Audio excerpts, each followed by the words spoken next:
This is for all you multi-talented, multitasking, multi-everything people out there. Take it away. Find your glory, write your story, fearless feet will carry you. Time you own it, take your moment, be a fire burning through. Hustling from night until morning, grinding it out, it won't be long. Feel your power, it's your hour, you inspire, you are strong. Enjoy your Zola. No applause? You're all fired. Now that you've reached the stage in your life where quality television is important, Nubian TV is a black network that speaks to your lifestyle. Nubian TV is the world's first digital network devoted to the upscale and political lifestyles of black people. Nubian TV's programming includes politics, travel, fashion, food, automotive, arts and culture, civil rights, music, and more. Watch now on Amazon Fire TV, Roku, or watch globally at nubiantv.net. Nubian TV, it's what you want to watch.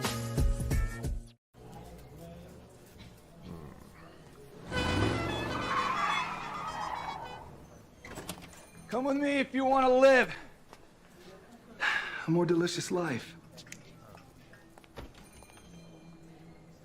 Oh, maybe we should get in the van. In this world, we don't get to control much. The past, male pattern baldness. What geese? Got one right now. The urge to pop that bubble wrap. But there is one thing we do get to choose every single day. What we eat. Welcome to the Sonic Department of Research and Deliciousment. We have everything you want, didn't know you wanted, and some things you didn't know were possible. Because we believe if you're not having fun, you're not living free. So come on, let's live a little. Hey, good morning, America.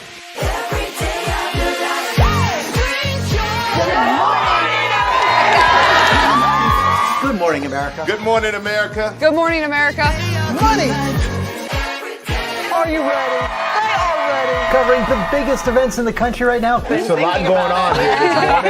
It's always a good time. That's what the show's about. That's good. Really good. Very good. Coming in hot, Jimmy, coming in hot. It's far from elementary. Oh. Good morning, America. I'm not going to try to strut like Michael or anything. I have known George a long, long time. Have you ever gotten him to dance? Sure. Look at that face. You don't just see it, you feel it. I'm in. I'm in. I'm in. I'm in too. I'll be there. I am here and so happy. I'm in. I'm in too. I'm in. That tells you something when Snoop Dogg's in. Michael, George, Lara, Ginger. Caesar. Just look at him. Politician. General. Author. Ruler. Man.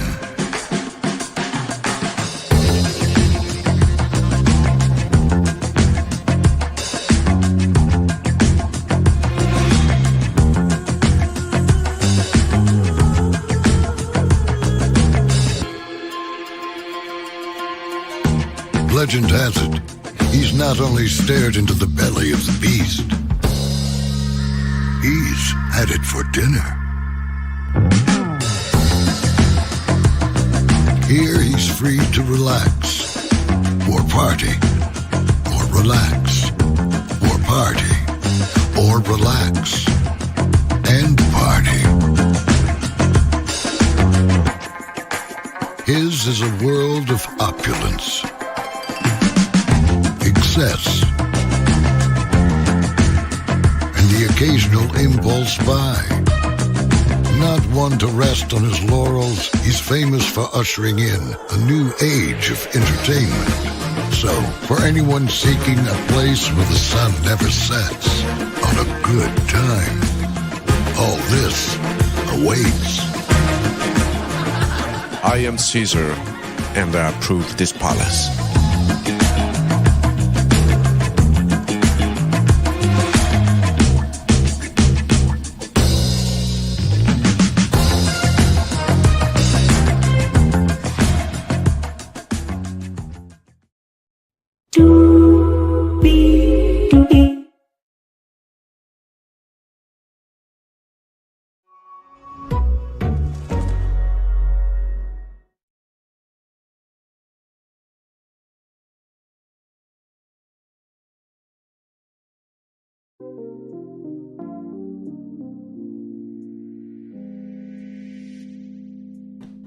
Well, hello to you, and you. Welcome into another edition of Braylon's Virtual Tour live on a Monday morning. Glad to have all of you here 5 minutes after 11 a.m. Good morning to Jacqueline Hadabesh. Hello, everyone. Braylon back from celebrating my birthday last week in Vegas. Happy belated birthday to you, my friend. I hope it was a wonderful time in Vegas.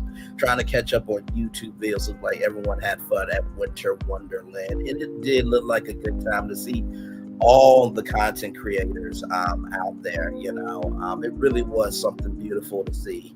And I will say this, the best part about being in this sector is to see Black love not just be for a relationship, but Black love for children, Black love for entrepreneurship, Black love for excellence, Black love for unity, Black love for just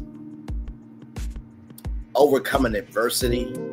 And let me tell you something, I have never seen a cavalry like the Melodies before, and what I got to see this past weekend with everyone, and I do mean everyone. There was one poisonous cobra that people were hugging and giving well wishes to, but I'm gonna put that aside, at least for today. But no, seriously, everyone there looked so amazing. Melody, of course, looked amazing. And I hope Tank got his $150 back and then some. To see Tea Talk with your girl and Sassy and Chit Chat. Now, I don't think Chit Chat was there, but to see Millie Chun, Queen Sheba, and so many of them there was just beyond amazing. And everyone seemed to have a good time. The get down was getting down. The drinks were drinking. And just the joy was joying, and we need more of that in the world. It was Black excellence. So with that being said, everybody, welcome in, Speaking Peace. Glad to have you here. We have 1, 2, 3, 4, 5, 6, 7, 8, 9 destinations for you this morning. Jamie Foxx got into it with his birthday celebration. We'll get into that. Paula Abdul, for those of you who remember, there was a SA assault case against Nzinga Imani. There's a huge update on that. I'll bring that to you live. Cougars, to all the Cougars out there that like younger men, there are 5 big reasons why for that. We'll talk about that. Aldis Hodge, you may know him as Alex Cross. James Barrison did something really big for the power of Alex Cross. Wicked, I saw the movie. We're going to talk about it. Okay, we're going to talk about it. Astro Bot won Game of the Year at the Game Awards. And I told y'all, Astro Bot was a hot intellectual property. I'm going to show you that evidence live. ABC News has to pay $47.15 million over defamation. But this piece of sperm that should have been swallowed by his mama has done anything and everything wrong, including say he could pow somebody in the middle of Fifth Avenue and get away with it. He said that on live TV. The FCC, the Federal Communications Commission, did nothing about that, but yet fined Steve Harvey $1.5 million for cussing on radio. Miss me with that. JT has done something really big. It was her first time doing it. We'll talk about that. And Princess Tiana, there is some news from WDW Pro that I have some feelings on, but there's also some other feelings I have as well. Something else that him and his panel talked about. It's all love, grace, and space over here. With that being said, higher is weighing, lows available either way. We are live on tour. Let me take down this iconic intro here. You see the virtual tour background. Yes, you do. You hear that virtual tour music. Yes, you do. And one thing to know, 2 things for sure over here, a lot happens early. Roll it. It's a new morning for America's family. Sun's coming up, so make it all that it can be. You know a lot happens early. I'm Harry Smith. I'm Julie Chen. I'm Maggie Rodriguez. Morning everywhere. Come on, get up. I'm Russ Mitchell. And I'm Dave Price. And it's a little early for this. Now this it's a new morning for America's family. Sun's coming up, so make it all that it can be. You know a lot happens early. Every day's good when you start living upright.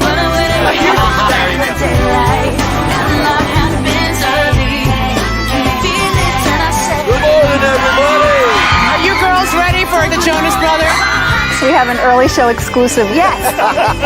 A lot happens early.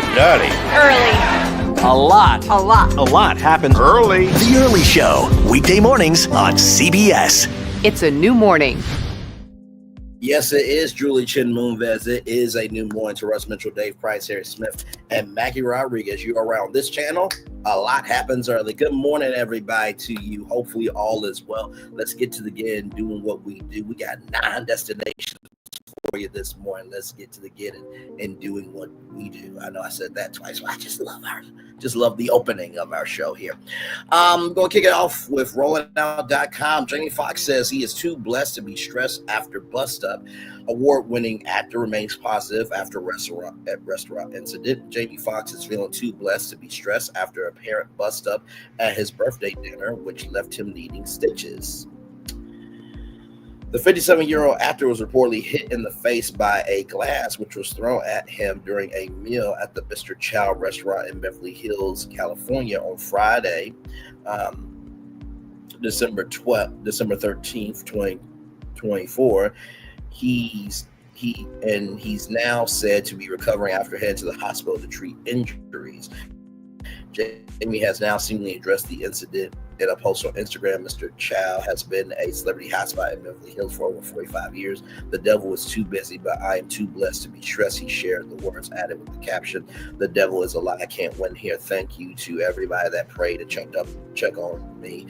When your light is shining bright, then they try to bring you darkness, but they don't know that you built for it. The lights have been shining bright."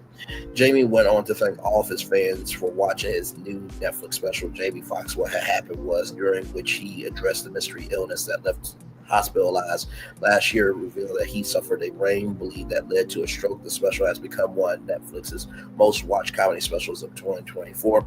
In the Instagram post, he added, "And a huge thank you to everyone that have watched and been inspired by what happened was number 1 on Netflix. If you haven't checked it out, please go check it out. It's from my heart and soul." This special has received critical acclaim for its honest portrayal of his health journey. Jamie Foxx was at a birthday dinner when someone from another table threw a glass that hit him in the mouth. A spokesperson for the great actor told People that Jamie was struck with a glass during the birthday celebration. The Beverly Hills Police Department confirmed that they are investigating the incident. They said Jamie Foxx was at his birthday dinner when someone from another table threw a glass that hit him in the mouth. He has had to get stitches and is recovering. The police were called, and the matter is now in law enforcement hands. Medical professionals at Cedar-Sinai Medical Center treated the actor's injuries. TMZ reported cops were called to the restaurant around 10 p.m. local time regarding an alleged fight inside, added that Jamie was involved and was not there by the time officers arrived. Security footage from the restaurant is being reviewed as a part of the investigation. The actor had attended the gathering with his daughters, Corinne and Annalise, as well as ex-Christian Brianis, according to the Daily Mail. The family had been celebrating Fox's birthday with a private dinner at the upscale establishment.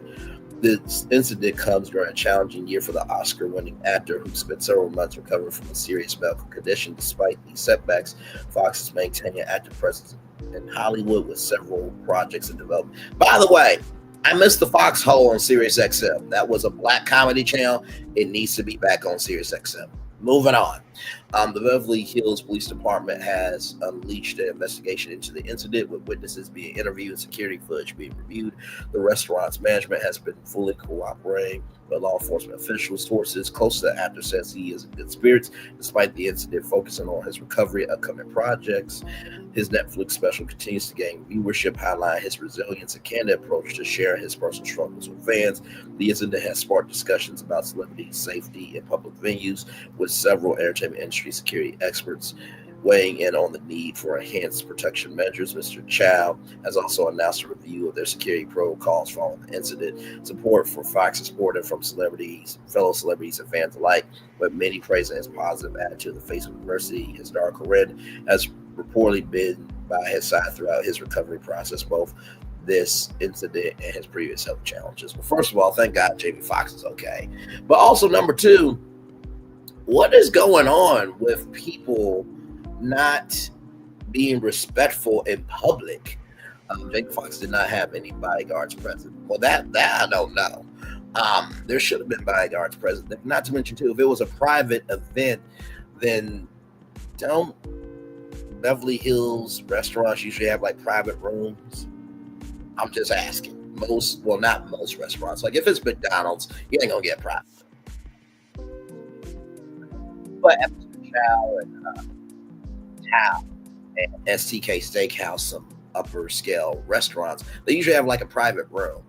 And like I said to you, Jamie, you need to go get Garcelle and get married. Okay, since you say you're not gonna be dating no more white women, get Garcelle, and get married. Damn it!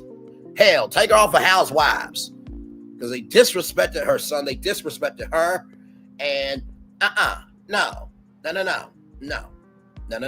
So Jamie, until you marry Garcelle, we got problems. Actually, we don't really have problems, Jamie. I love you, brother. I just think you and Garcelle, y'all had chemistry on the Jamie Foxx show. And you know how like there's some sitcom, couples that you hope would get married in real life.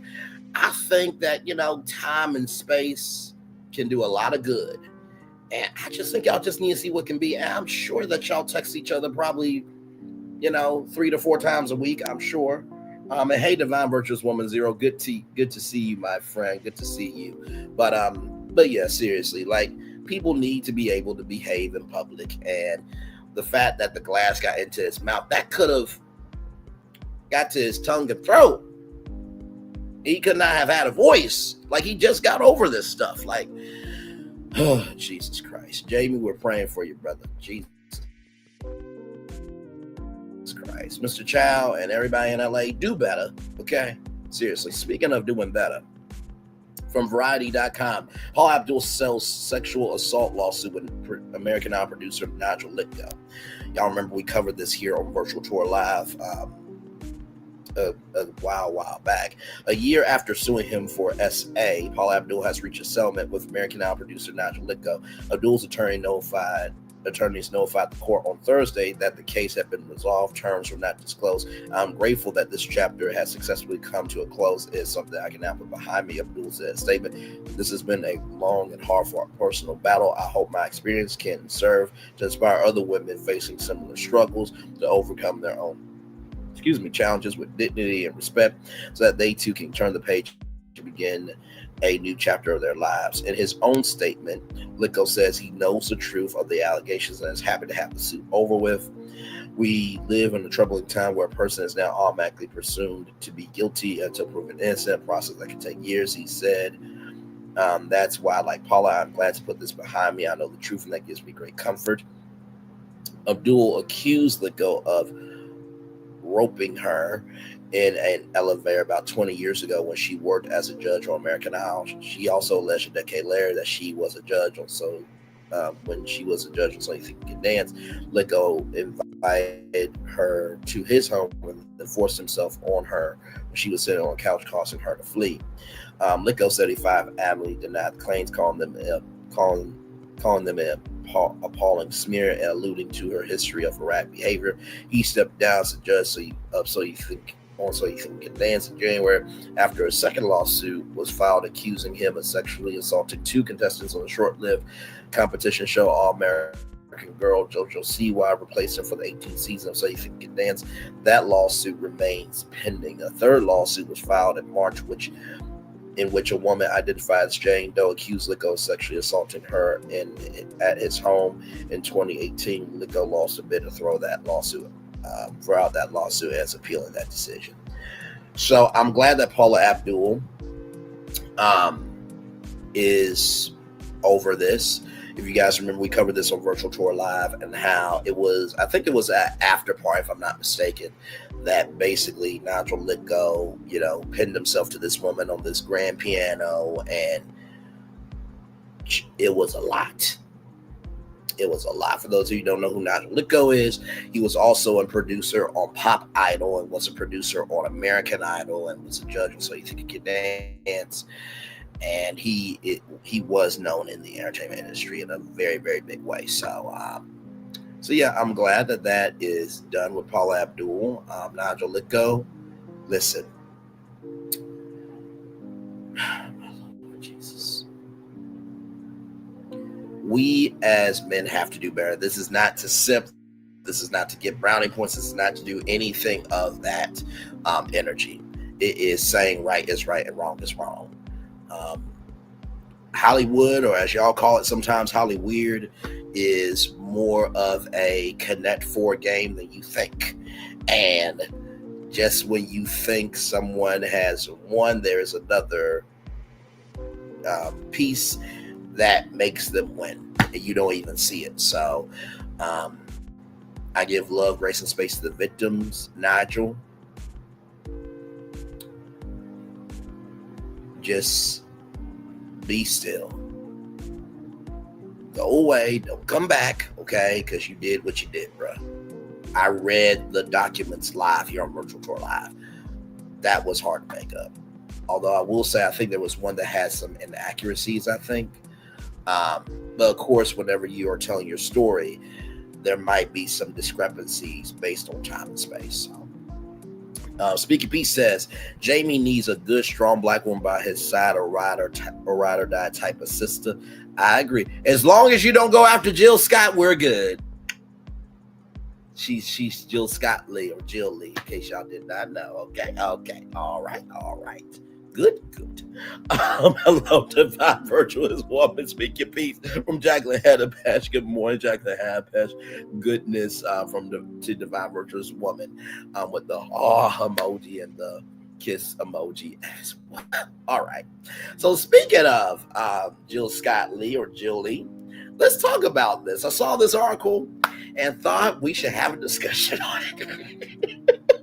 Royal.com, 5 popular favors Cougars ask while seducing younger men. How older women build connections through subtle yet strategic requests that captivate and intrigue younger men. Cougars, a term often used to describe older women pursuing relationships with younger men, have a reputation for their charm and confidence, known for their ability to break societal norms with poise. Cougars often employ subtle yet effective methods to engage their younger partners. Among these methods are strategic favors that foster intrigue and intimacy, ultimately creating stronger connections. Here are 5 popular. I'm trying to read this because y'all know how much I love a grown woman. But I'm trying to be respectful. You never know what's going to happen when we're live on tour, okay? So listen. Here are 5 popular favors Cougars are known to ask while captivating the attention of younger men.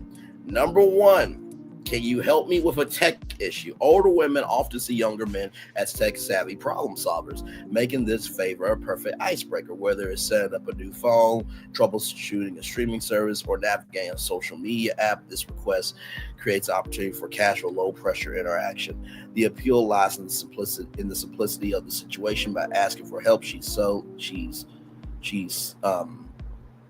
subtly builds a dynamic of shared purpose. He gets to showcase his knowledge and she benefits from his expertise. It's a classic win-win that sets the stage for rapport and mutual appreciation.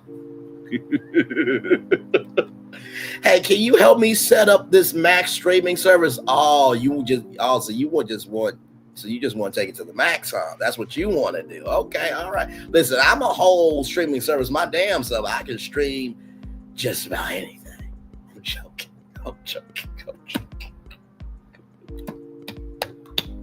Moving on. Number 2, would you join me for an adventure? Cougars are often adventurous by nature. This is one of their most effective tools for forming connections. Invitations to activities like hiking, wine tastings, or even dance classes create shared experiences, which can deepen emotional bonds. This favor is not about extravagant displays but about demonstrating her zest for life. It's a chance to highlight her fun, love, and spontaneous personality while allowing him to join on the excitement. These experiences often leave a lasting impression and paving the way for further interaction. Number 3, can you teach me something new? There's a unique charm in flipping the script of mentorship. By asking a younger man to teach her a skill, whether it's a workout routine, a sport, or even a video game, she creates a dynamic where he becomes the expert. This favor taps into his desire to feel competent and valued. It's a clever way to balance the relationship while fostering collaboration. The shared learning experience also adds a layer of mutual respect, making the bond stronger and more meaningful. Number 4, will you be my plus one? Older women often have active social calendars, from charity events to dinner parties, like Winter Wonderland, of course. Inviting younger men as her guest gives him a glimpse into her world while positioning him as someone important in her life. This favor adds exclusivity to the relationship, also creates an environment where he feels like a partner, not just companion. The dynamic becomes one of equal footing, furthering the connection while giving him the chance to see her confidence in action. Can I get your honest opinions? Number 5, nothing builds trust faster than a genuine request for advice or feedback. Depending on the bluntness.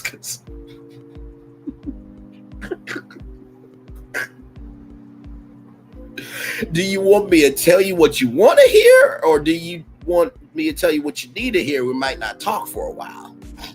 Let me flip that reverse to wind about. Do you want me to tell you what you want to hear, and there's peace in the valley, or do you want me to tell you what you need to hear, and there might be some hate in the valley for some weeks? Like that's where that is. You gotta be careful with that, but let's keep going. Nothing builds trust faster than a genuine request for advice or feedback. Asking a younger man's opinion on something personal, such as fashion, career choices, or reaching a decision, shows vulnerability and openness. This favor appeals to his need to feel respected and valued. It's a subtle yet powerful move that fosters deeper connections. By showing she cares about his input, she conveys a respect for his perspective, which strengthens the emotional bond. Why these favors work? Cougars excel at understanding human psychology, especially when it comes to creating meaningful connections. Each favor taps into specific aspects of a man's desires and needs, building confidence. These requests let younger men showcase their skills and knowledge, fostering connection. Shared activities and personal conversations create lasting memories, establishing exclusivity. Invitations into her world make him feel chosen and valued. These favors are more than just clever tactics. They are intentional acts that reflect the Cougar's self-assured approach to relationships. Beyond the surface, while the term cougar may carry certain stereotypes, these women often bring depth and emotional intelligence to their interactions. The favors they ask are not manipulative, but rather thoughtful ways to build mutual respect and understand. For younger men, these dynamics often go beyond physical attraction, offering lessons in confidence, connection, emotional depth. The allure of Cougars lies in their ability to make their partners feel important, appreciated, and seen. Cougars use these small but meaningful favors to foster bonds that are engaging as they are unforgettable. That's what you are. By the way, shout out to Natalie Cole and Nat King Cole. If you haven't seen their duet, where Natalie Cole utilizes footage from her dad to make that duet.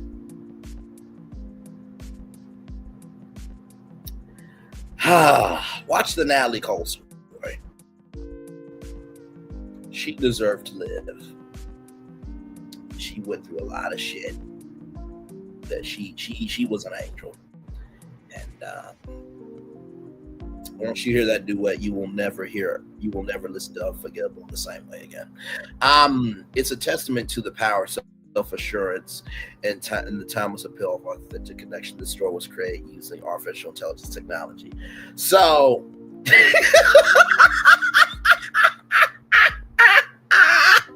listen, I figured that the comments were going to start happening in the chat. Now, see, CEO Finance Queen does this to me, okay? Because I know we have a vibe. She knows we have a vibe, and we know we have a vibe. But she denies herself, okay? Wish she was here so she could have heard this article this morning. But that's neither here nor there. The question emoji, laughing emoji. We're praying for you, bro. Tech problems, huh?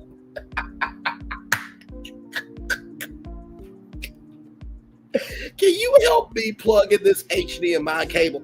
Also, you want high definition.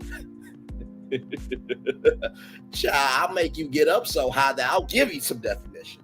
Let me stop. See, this is this article's fault. This is not my fault.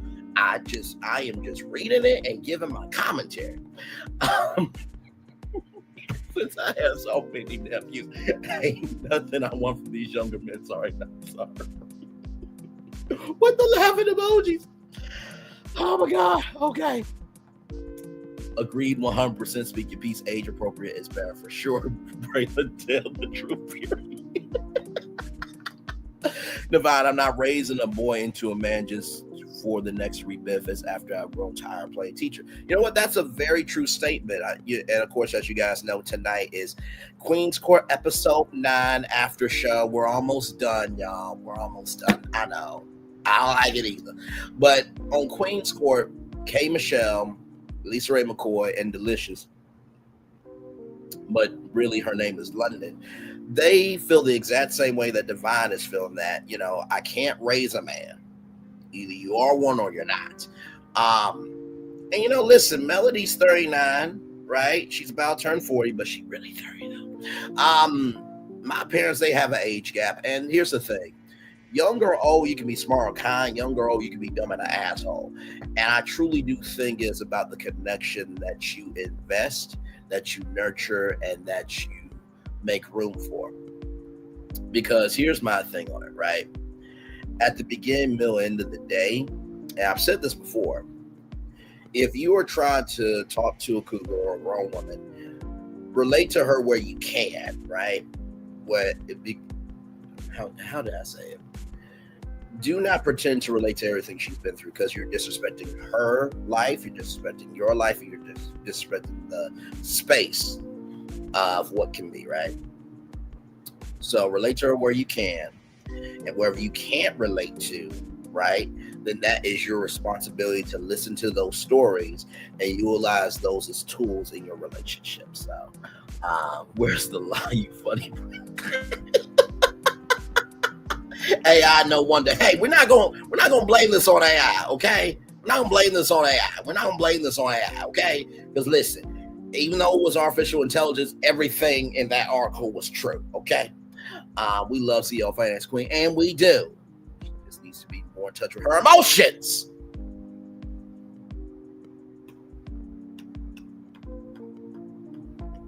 Moving on.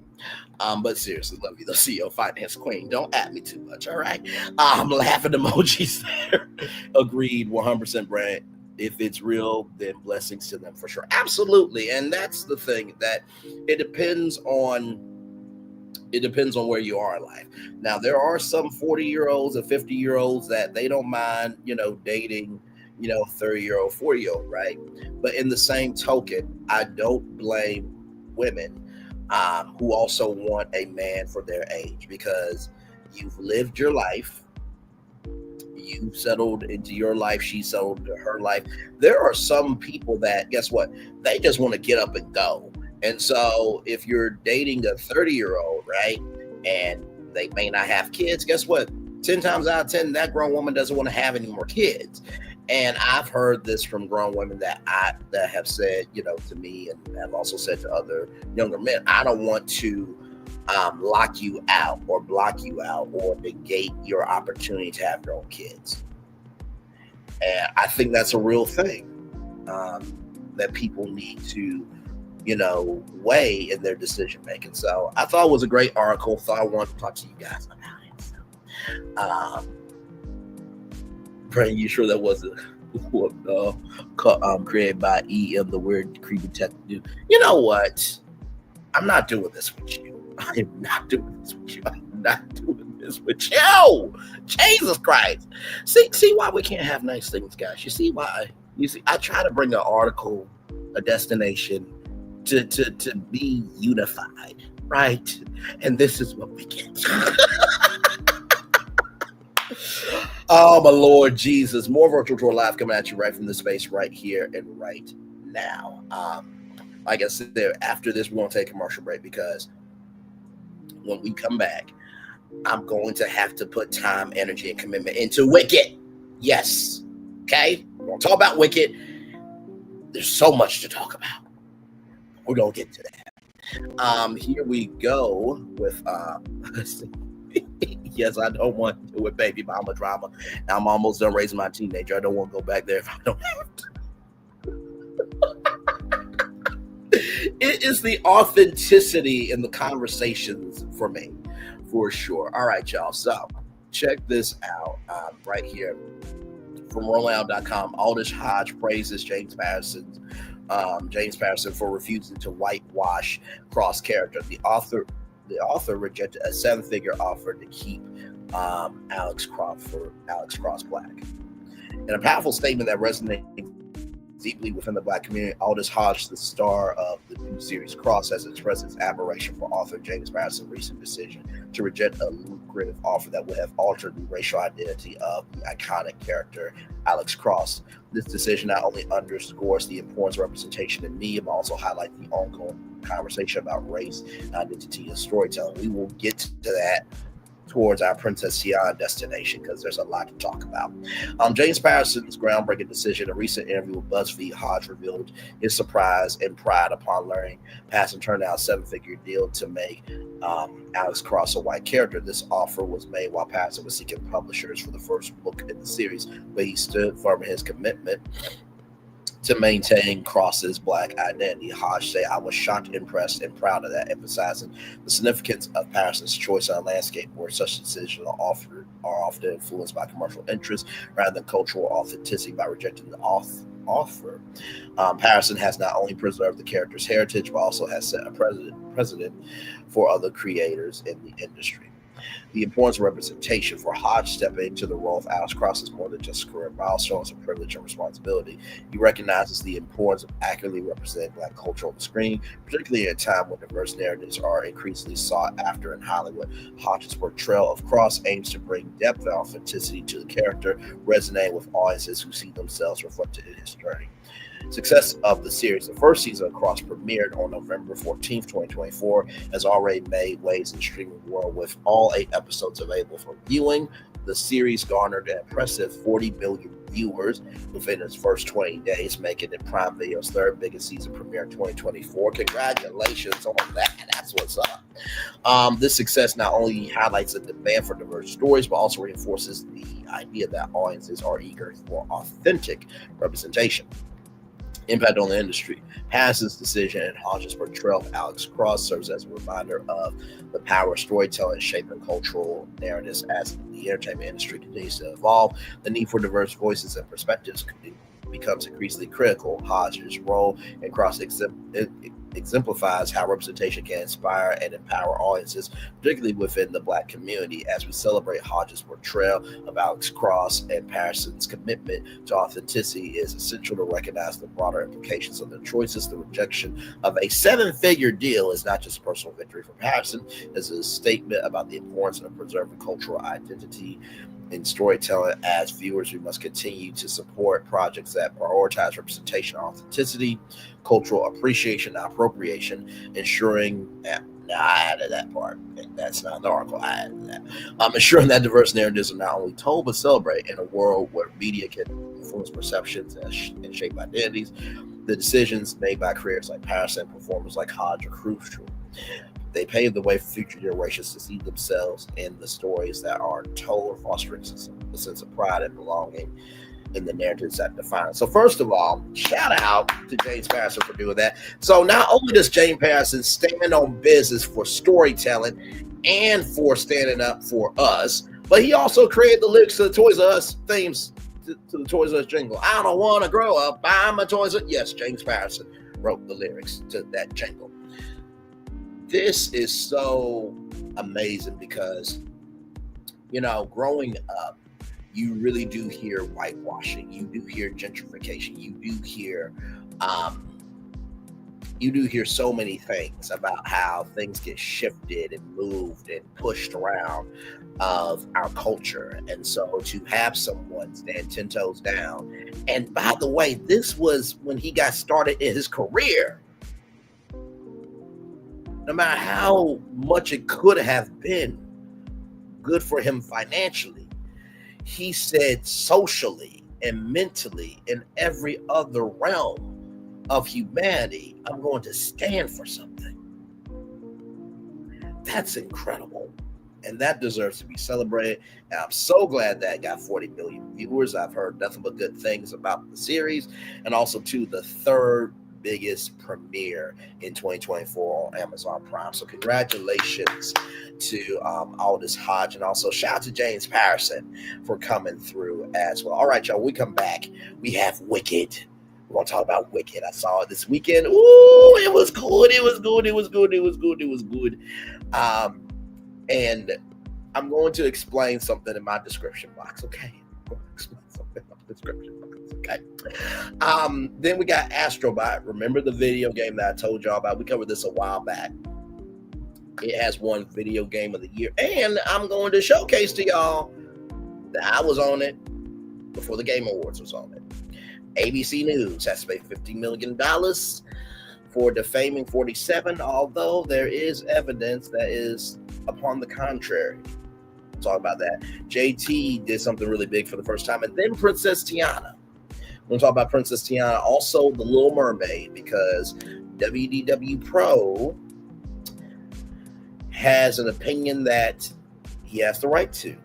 But just like we just talked about Alex Cross, and representation, that James Patterson stood 10 toes down, I'm standing 10 toes down on going against WDW Pro, because information is a tool. And we're going to use that towards the end of this show. All that more coming up right from the space right here. Right after this, we are live on tour. Like, comment, share, and subscribe. Roll it.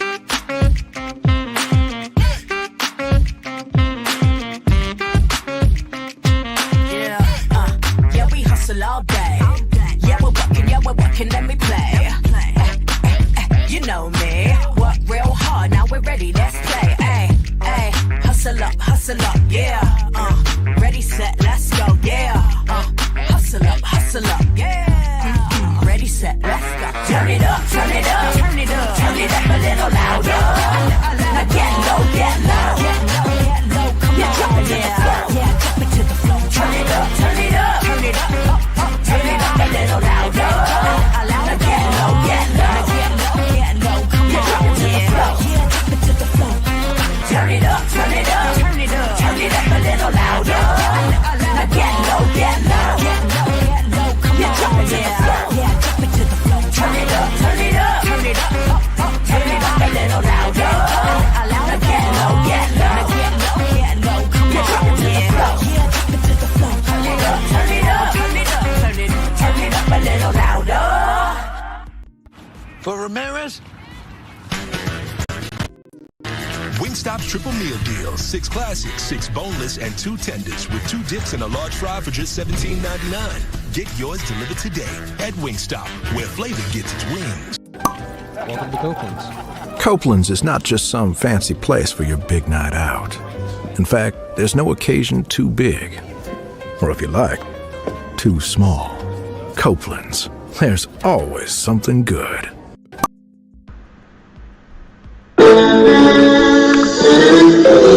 Sweet morning dew, one look at you, and it was plain to see you were my destiny.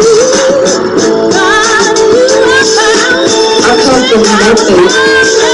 Our son is your son. Welcome to the celebration.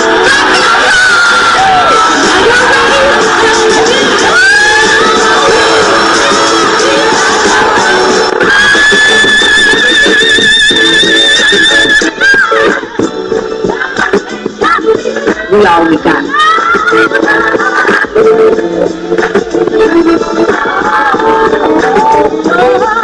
I'll see that.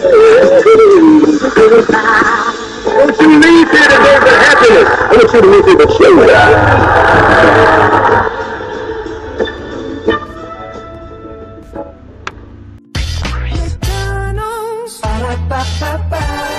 I'm loving it. I'm loving y'all right back. Welcome back into Braylon's virtual tour live. Glad to have you all here. We kicked it off with giving some love, grace, and space to all the content creators that went to Winter Wonderland with Melody Cherie Rogers or Melody Cherie Lee. If you roll that way, it's a joke, people. Calm down. Jesus. Okay? Jesus, just calm down. But we kicked off with that. But then our first destination was Jamie Foxx. He was at Mr. Chow in Beverly Hills, and he got glass to his lip. yeah, he had to get stitches. So he is okay. He is recovering. Then our next destination was Paula Abdul. She has settled her lawsuit with Nigel Litko for a SA lawsuit that Nigel Litko allegedly roped her in a elevator while she was a judge on American Idol, and also too did the same thing while Paula Abdul was a judge on So You Think You Can Dance, allegedly. Then we talked about Cougars. Shout out to all the Cougars, really grown women that just know what they want. They don't make any apologies for it, and they have understood that they've lived their life for others, and now it's time to live for them. By the way, if you're wondering, oh, should I date a 30-year-old? Whose house is it? Just asking. But anyway, we talked about Cougars and had a great conversation. And we just got done talking about Aldis Hodge, who plays Alex Cross, and how James Patterson stood 10 toes down on wanting Cross to be black when he had a 7-figure deal to whitewash the Alex Cross character. So a lot of destinations going on here. What? I'm recapping the show, Divine. I'm recapping the show. All right. It's time to talk about Wicked. It's time to talk about Wicked.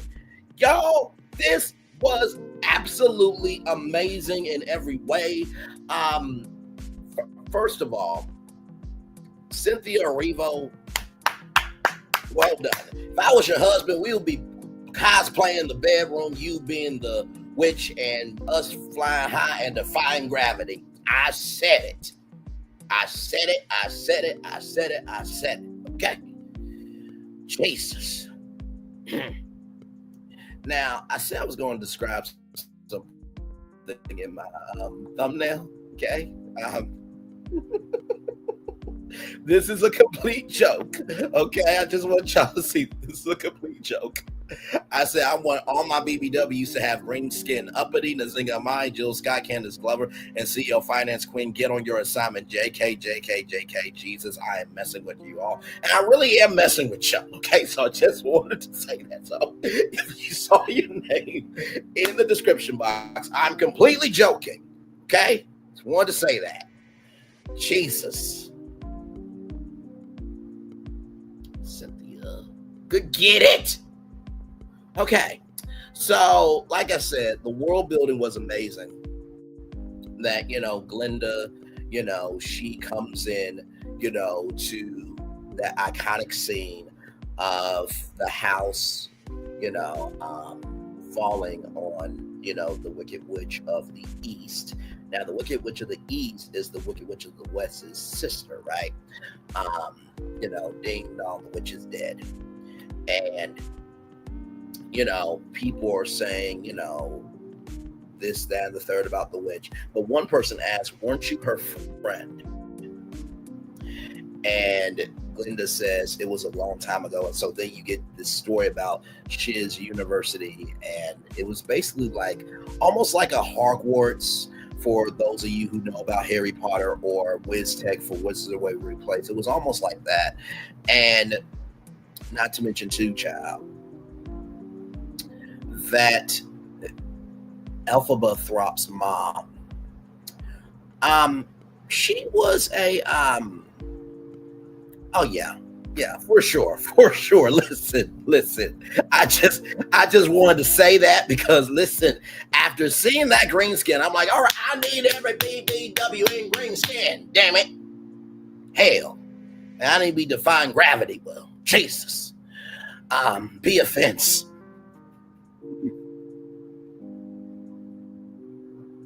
I could just touch the hem of her cloak. Anyway, moving on.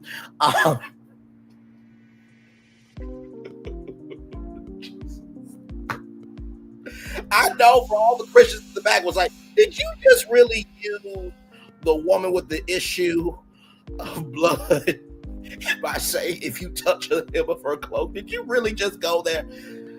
Like I said, you never know what's going to happen when we're live on tour, child.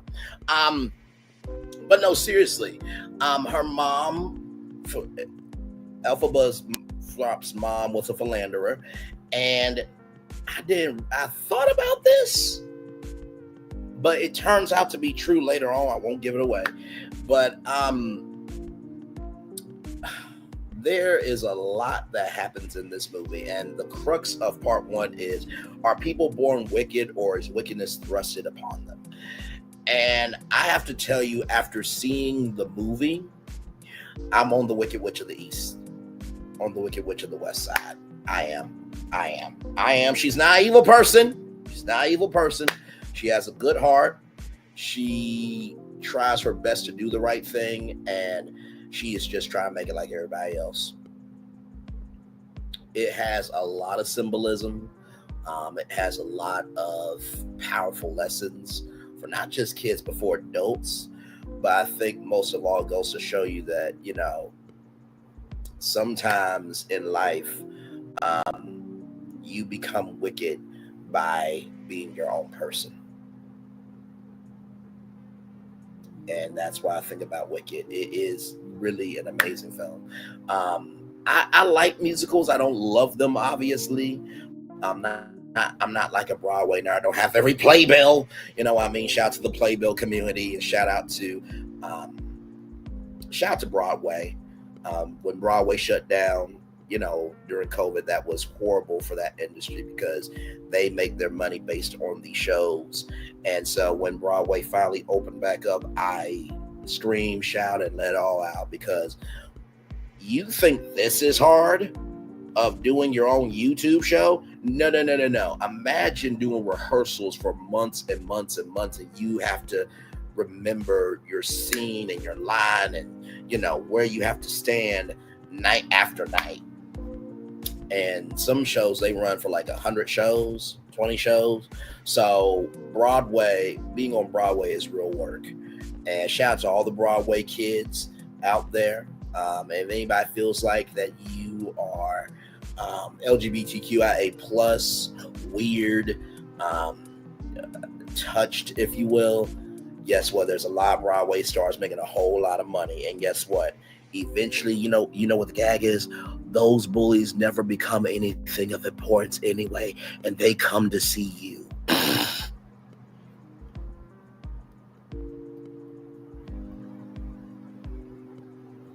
And also, too, do you ever notice that the bullies who talk the most about people never have anything going on for themselves in life? And not to mention, too, they usually are not liked by their family and friends. So don't worry about the spectators that will never be participators. They just got big mad that they weren't on the final casting call.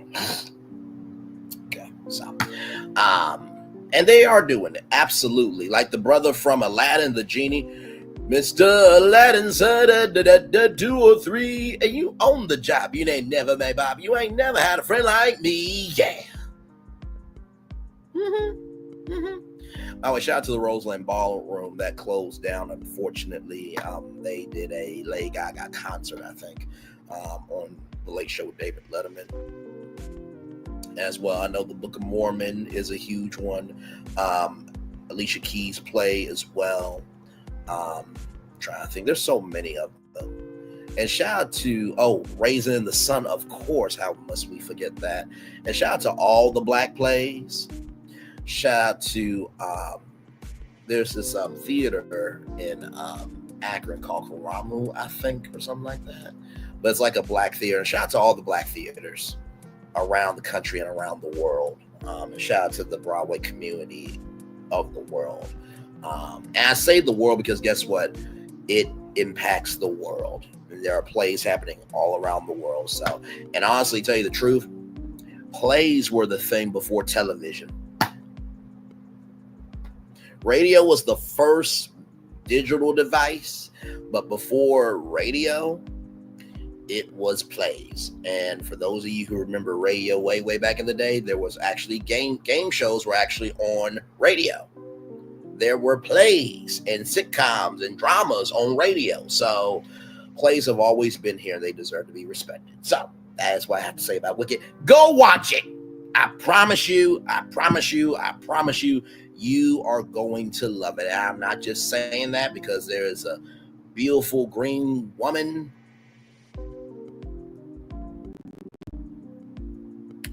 that she should be here right now defying gravity with me. I should be defying gravity with her. We should be going to what's that little Einstein song? Zooming through the sky, little Einsteins. let me move on to our destination here. Y'all gonna be like, all right, Brian, we get it. From the Jasmine brand, Ariana Grande reveals that she reviewed her Wicked contract with Cynthia Erivo to ensure that they were aligned. Ariana Grande is reflecting on the bond of trust she built with Wicked co-star Cynthia Erivo long before filming began. In a recent interview with the SAG-AFTRA Foundation, Grande spoke about the pact that she made for Erivo after they were cast in the blockbuster in 2021, revealing how their connection grew before production started. In June 2022, she stated, during that time, we really getting to know each other in a real human way. We talk a lot about this pact we made to take care of each other, to be honest with each other about anything that was to come up. But I don't think people really get how granular we got and how fully we meant that. Grande revealed that she called Erivo as soon as she received her contract, suggesting that they review it together to ensure alignment. She continued, let's go beat by beat through this together and make sure that we are aligned in what we need. If we need something, we get it. We need it together. I want us to have each other back. Your problem becomes my problems and mine become yours. She also reflected on the deep connection they developed, emphasizing that their bond extended far beyond what the public might see. We nurtured each other in ways that no press tour or social media post can truly capture. First of all, congratulations to Ariana Grande. And that is how you are an ally. No, for real. I think even I think it was Jessica Chastain or somebody was an advocate for Octavia Spencer as well. And people always wonder, how can you be an ally?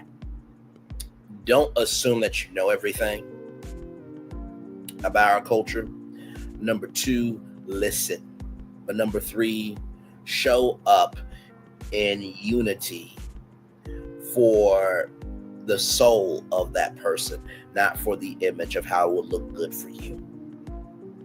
And I know a lot of people have been saying, they cry with every single interview that they do and all that stuff. And I'm just like, yeah, it can get a little long in the tooth, but you got to recognize that Wicked's been around for a very long time. And so to be on that big of a platform, you would feel some type of emotionality from being upon that platform. So the fact that Ariana Grande, as soon as she got her contract, called her co-star, which we all know that, and if we remember from Viola Davis, that, she's got the EGOT. She's like a Meryl Streep, but she never gets Meryl Streep money. The fact that Ariana Grande said, no, this is my co-star, and I'm going to make sure she's good. She's going to make sure I'm good. We need to celebrate that more. We cannot keep asking mainstream culture, please culturally appreciate us. And when they try to, we say that they're appropriating. We got to do better at that, y'all. Just keep it in a book. Just keep it in a book. Right here, love, heart emojis. Now that's an ally, such a genuine person. Love this for them and showed in their movie chemistry. I'm not sure what it is, but something that stopped my spirit, has stopped me from seeing this and seeing it and streaming it at home. Best wishes and press to these women. Ari is really problematic where she counts. I wish she got more credit for instead of focusing on her relationship. Did she share the difference once she realized the pay was not aligned? Universal came out and said that they both got paid equally. I love this because Glenda definitely sold, but Alphaba absolutely, most definitely, completely stole the movie. Can't wait for part 2. This is dope. Their chemistry on film was phenomenal. With Cynthia's partner being Lefena Way, I'm sure she was paid fairly. Lena would make sure she advocated for herself. Now that was amazing. Damn, y'all. They debunked the room that she got paid more. The internet won't believe lies, and then the truth comes out, bypasses that. Yes, a lie will go further around the truth than the truth itself. Basically, if I eat, you eat. Respected, a girl's girl ally. This is beautiful. W for women, absolutely. So congratulations to Ariana Grande and Cynthia Erivo. And I hope that they do more films together, because y'all know those buddy comedy films. I hope that they do more work together. So, all right, y'all. More Virtual Tour Live coming at you right from this space right here and right now. Astro Bot, won Game of the Year at the Game Awards. Everybody, this comes to us from Polygon here. As we predicted, Astro Bot won Game of the Year at the Game Awards 2024. This was a relatively open race with no runway front run, which gave the 2024 awards a little more extra freezing of excitement. But in reality, Team Asobi's delightful platform was perfectly placed to take an easy route down the middle to gaming's top prize.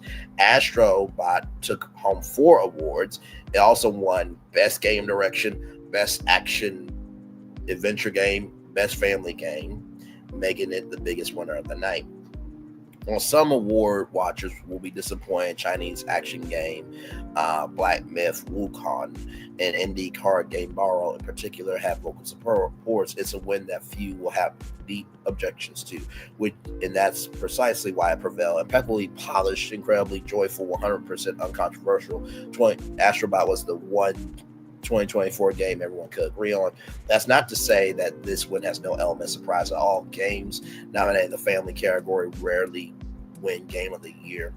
The only other time it's happened was when It Takes Two took top prize in 2021. The Game Awards voting jury generally prefers games aimed at adult audience or more mature themes and representation. The jury also favors games with strong narrative element, which Astrobot just doesn't have. It's worth pointing out that It Takes Two is a friendly co-op platform game about divorce, and that Astrobot, as well as appealing to children with its adorable characters and cheerfully anarching vibe, appeals to nostalgic gamers with its heavily promoted highly collectible collection of 30 years of PlayStation. There's a sentimental and emotional appeal to adults inherent in both games.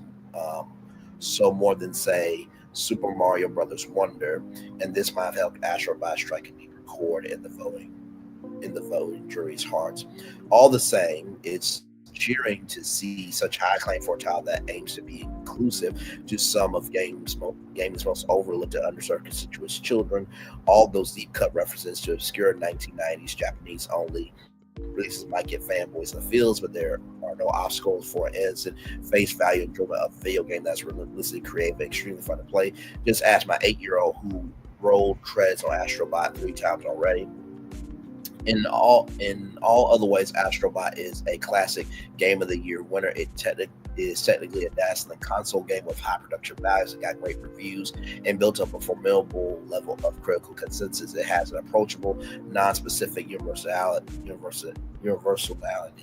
that can easily cross cultural barriers to reach every corner of the The Game Awards jury. All the other nominees have significant asterisk against their names. Elden Ring: Shadow of the Elden Tree was hamstrung by its status as an expansion even before the public outcry over its nomination. Black Myth Wukong had tremendous international popular support, but it's not just a critics' game. The last 10 years have shown us time and time again that only games with broad critical support, in other words, a high Metacritic rating, will prevail. It was tempting to spin a narrative around borrowed chances, especially after we at Polygon selected it as our own Game of the Year. It had the reviews, and by indie standards, it was very widely played, but it's time for a reality check. The last time an indie game appeared to seriously challenge for a Game of the Year at the Game Awards was Hades' run in 2020. It acclaimed many high-profile outlets' Game of the Year titles that year. Some of us professed shock when it lost to Last of Us Part 2, but a look at this handy global tracker of video Game of the Year titles, tracking games that either won Game of the Year awards or top journalistic outlets into the year list tells the sobering true story. Last of Us Part 2 was named Game of the Year 326 times to Hades 75. It wasn't even remotely close. Appreciation for indie games that considers them on the same level as AAA titles exists only for a certain bubble, and there's no way a game like Balrog can build up the broad coalition of support needed for a Game of the Year win at the Game Awards. It's just not happening. Still, Balrog developer Local Funk can go home delight with 3 awards, time second behind Astrobot. Astrobot's closest challenger ought to have been Final Fantasy VII Rebirth, a nice shiny console game raw appeal. The Rebirth's launch was Ultralist metaphor Refanso, a niche but similarly epic role-playing game that in the end has a bit more gravitas, a bit more critical cred. Metaphor 3 wins its triumph over Rebirth in the best role-playing game category, suggests that it was likely second place to Astro Bot in terms of Game of the Year award votes. Astro Bot cements Sony's position as the most successful publisher in the history of the Game Awards. Now has gotten 3 Game of the Year award wins to its name, more than any other publisher. Electronic Arts has 2, Nintendo has 1, Microsoft has none. Sony also toppled the table of total award wins for unparalleled 4th time, with Astro Bot's 4 wins supplemented by a further 2 for Helldivers 2. Not bad for a company that warned at the start of the year that it had no major exclusive games coming in 2024. Although the Game Awards is unquestionably the most prestigious event in the Game Awards season, it's also one of the earliest, with a contrast with Film Awards, which climax with the Oscars after a months-long round of so-called predecessors. So does Astro Bot's Game of the Year or Game Award win herald a processional sweep for Team Roseby through the rest of the big awards in the coming months? Not necessarily. The DICE Awards often follow the Game Awards lead, but the United Kingdom BAFTA Game Awards has only gone the same way as the Game Awards twice, and it prides itself on picking less than well-known titles like Returnal and Outer Wilds in its best game category. Maybe there's an opening for Bob Roll there. For now, the Game Awards has done what it does best, is pick a mainstream consensus winner that everyone can be okay with. I mean, just look at little Astro, his cute waddling limbs and his adorable blinking LEDs. You wouldn't deny him a little silverware, would you? So, for those of you who do not know what Astro Bot is, I'm going to bring up the EAR.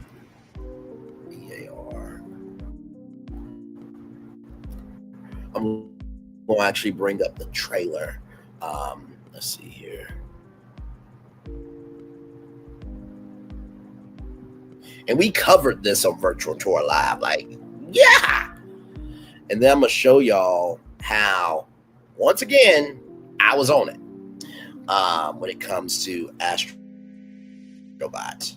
Because y'all may remember a little conversation that we had here, a discussion, town hall, on a 5th park for Disney. And I said that they should do it off of this. So let's see if it will pop up here for me.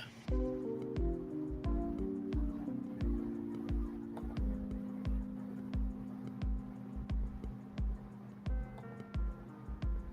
me see.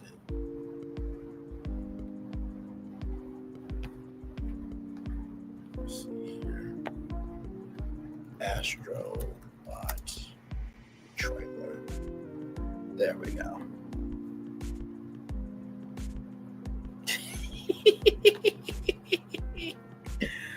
Oh my Lord Jesus. All right, y'all. So here it is, here from PlayStation. Here we go.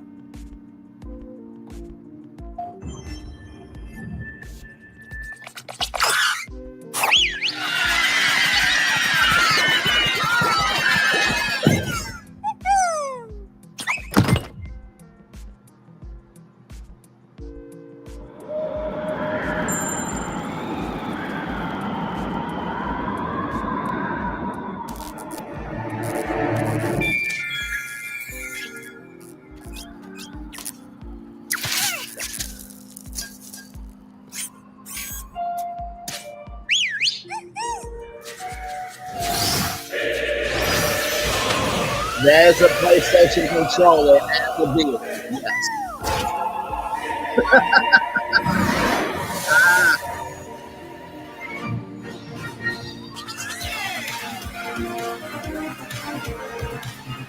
I mean, the detail,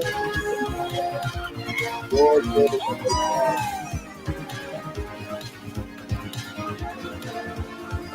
What did you say your name was?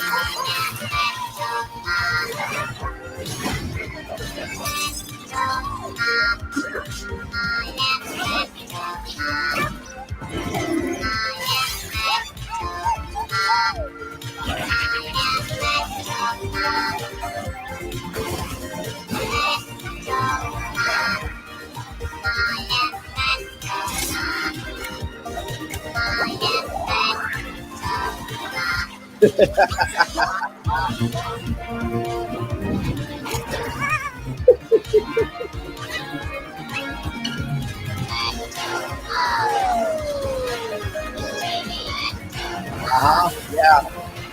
Yeah, I know. That's a PlayStation.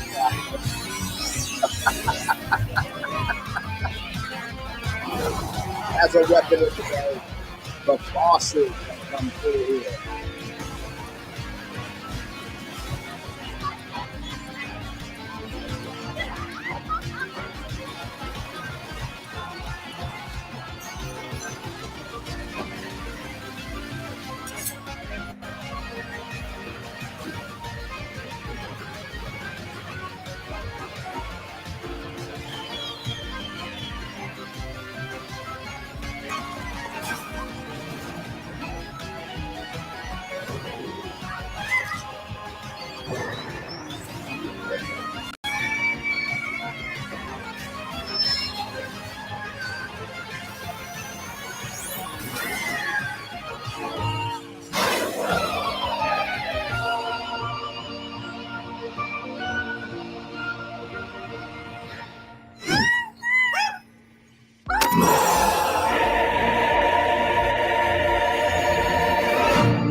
I mean, honestly, you weren't gonna beat that.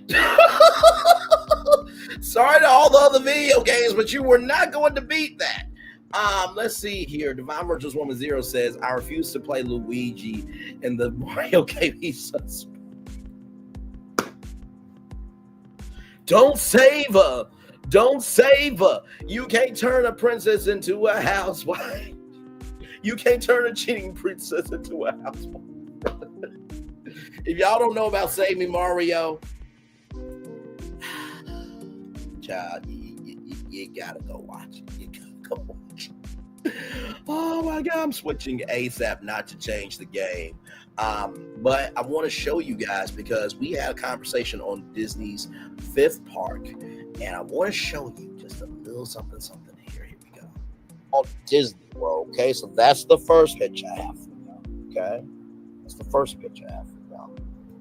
Now, this next game here, this is a PlayStation game, but it's called Astro Bot.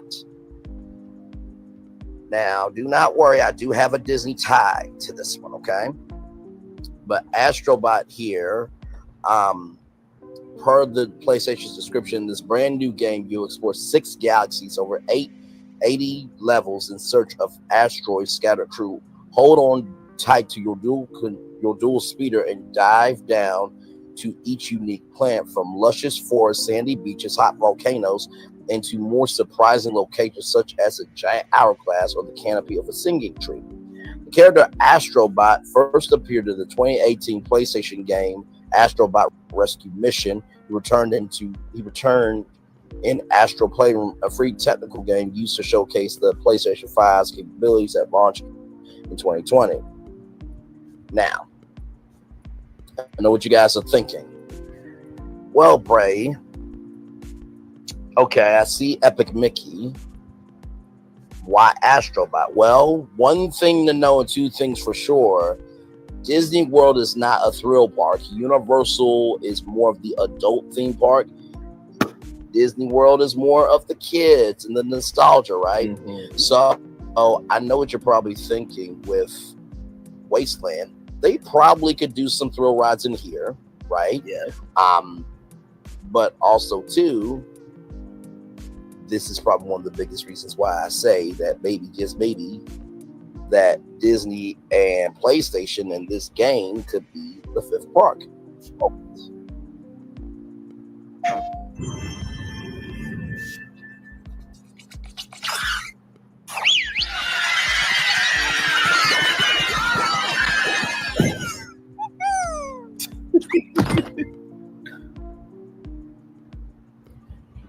Now, this is basically what you just saw.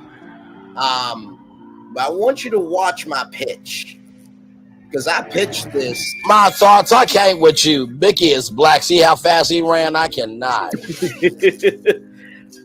want you to watch my pitch, because I called this before Game of the Year. Okay.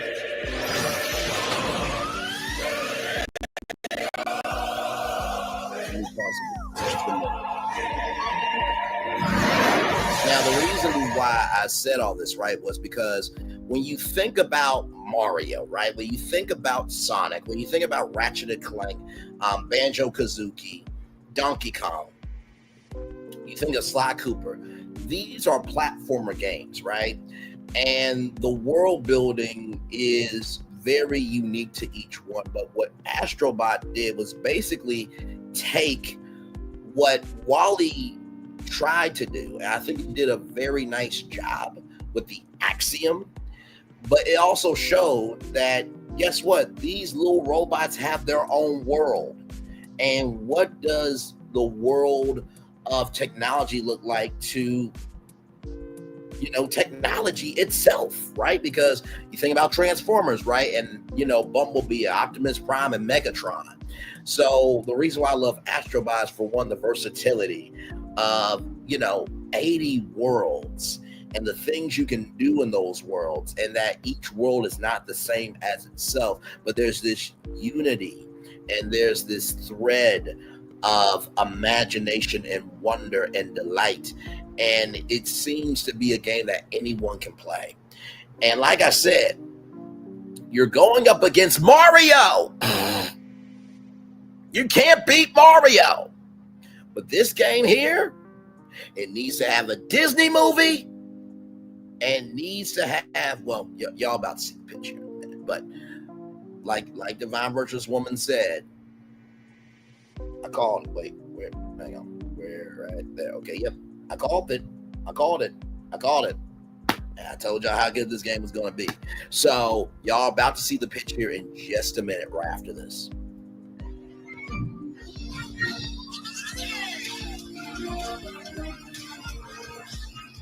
Man.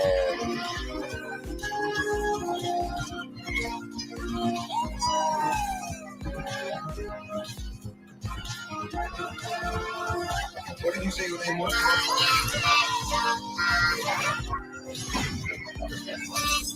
From your mouth to God's ears. Do you hear me? Listen, y'all see Divine. And I'm available. Listen. Like I said, I want Braylon Lee's virtual tour to be live from Universal Orlando Resort Friday night. Listen, I can do both.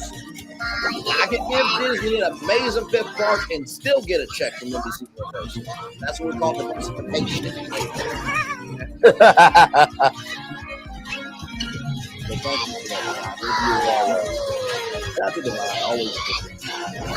Uh-huh.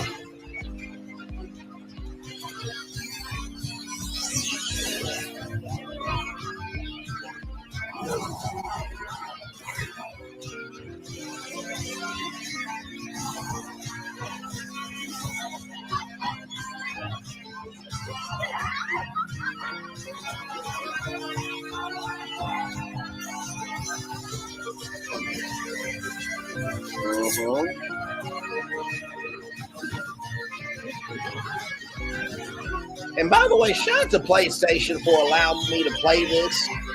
You know what I mean? Because y'all know how YouTube can be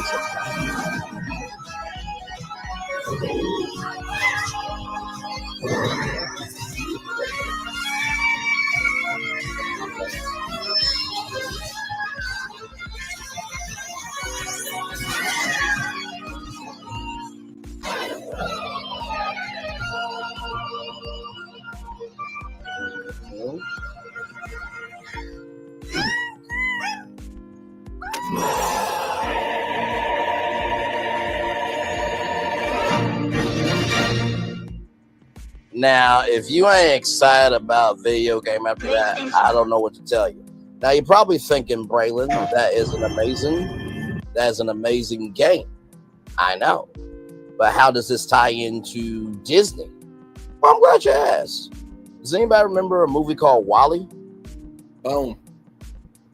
Go ahead, Braylon. Go ahead. Wow. Your greatness. Go ahead. Go ahead. This robot right here, saved the world. Now, if you see Eva right there, she has a similar structure to Astro Bot. Now, imagine, if you will, that Wally and Astro Bot come together as one in this brand new fifth park that is a technological universe. Now, I want to pause it here for 1 minute. Here's Astro Bot, okay? Now, here is Eve. Do you see where I'm going here, ladies and gentlemen? Look at Astro. Look at Eve. Look at Astro. Look at Eve. Like, this is the easiest collaboration ever. And I don't want to hear it, Disney, that you can't do it with Sony because you utilize Spider-Man from Sony. I don't want to hear shit. Don't want to hear it. Rolling up with Thrill Rides Galore. That's the one I want, okay? So you have that one. And like I said, I know people are going to be coming in, and I know I may not get a lot of views on this one, but hell, I just wanted to have some fun today. I really, really did. So that Disney, y'all can do what y'all want to do. But I'm telling you right now, the things that you're doing right now is weak in comparison to Epic Universe. Have you seen that 7-minute trailer of the energy of what Epic Universe is about? The chief financial officer said that Epic Universe is going to help Disney World. Sure, it will help Disney World in the short term, but not in the long term. You're plussing things. You're not creating anything new. And then with Monsters Land, which I'm excited about, by the way, you get rid of Muppet Vision 3D. And the last thing that Jim Henson ever worked on. You are destroying the magic. Disney at one point in time was amazing at standing 10 toes down and being original. And now they're doing anything just to exist.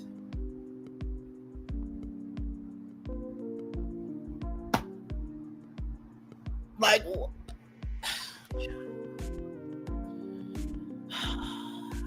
I can't. I can't do it. I simply cannot do it. What Disney needs to do is Disney needs to have a fan council of different content creators that cover theme park news, that cover entertainment media, and they get to meet with Bob Iger and the Walt Disney Company 4 to 5 times a month.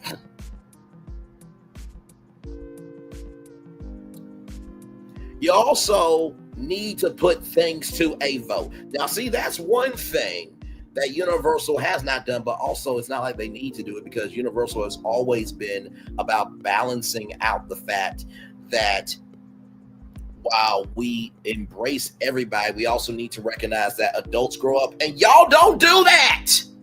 You don't do that, Disney. You are so hooked on Mickey, Minnie, Donald, Goofy, Daisy, Pluto. Y'all are so hooked on the Fab Five. And y'all are so hooked on this nostalgia. And there's nothing wrong with nostalgia. Hell, I was born in 1994. But also, too, I grew up out of that. Y'all seem to be in this bubble that y'all are the number one thing, numero uno, mama san, mama sama, makusa. Nobody can pop the bubble. Let me show y'all what you are going up against, okay? I'm just going to show you what you're going up against, okay? Because here it is. Now this is just the teaser, okay? This is just the teaser. Okay. Here we go. This is the teaser. This is the teaser. Whoa, what is that? What the heck is that? Nina? Oh, Me away.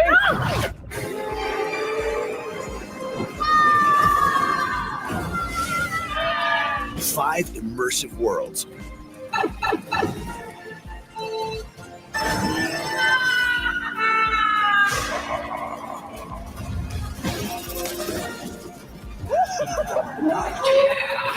One amazing theme park.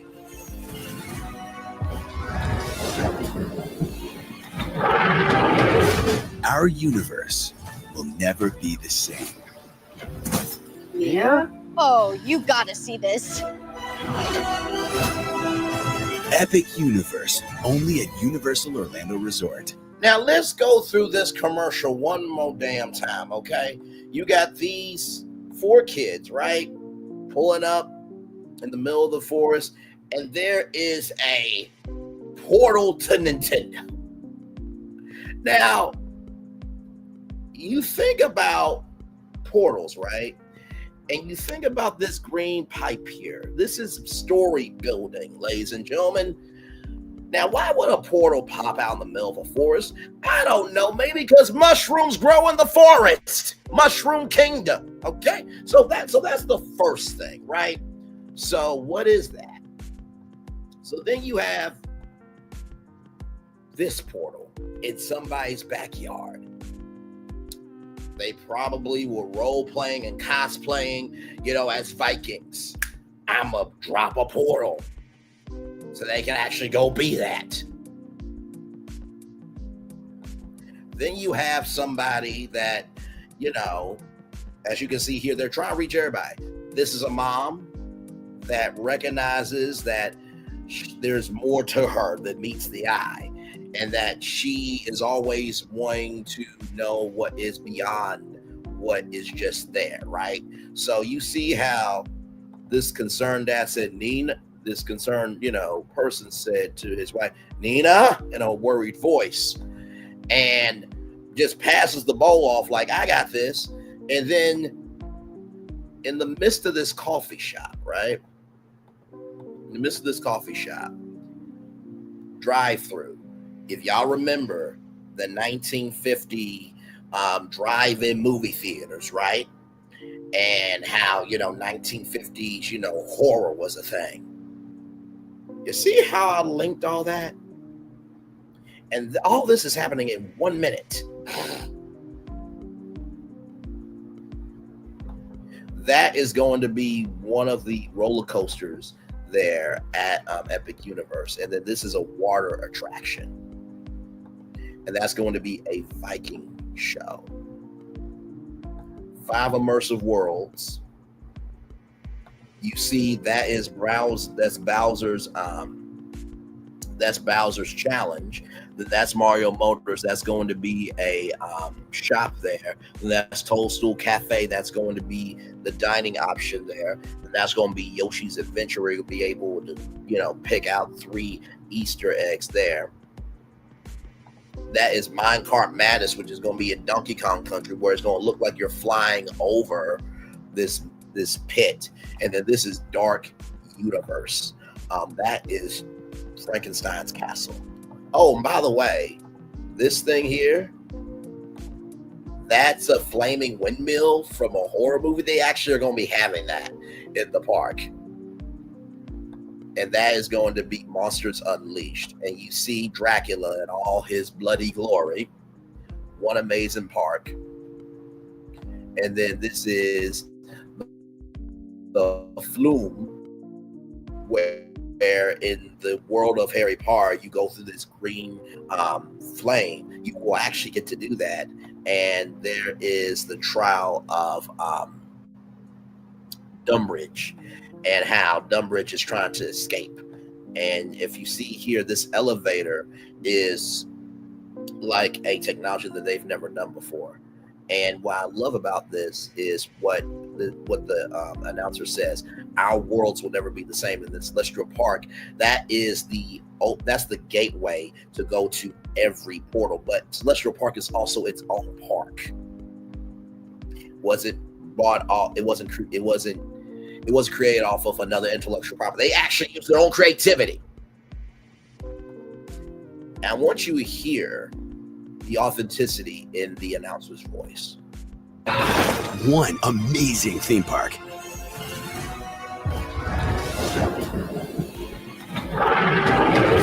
Our universe will never be the same. Do you hear the richness and the deepness in his voice?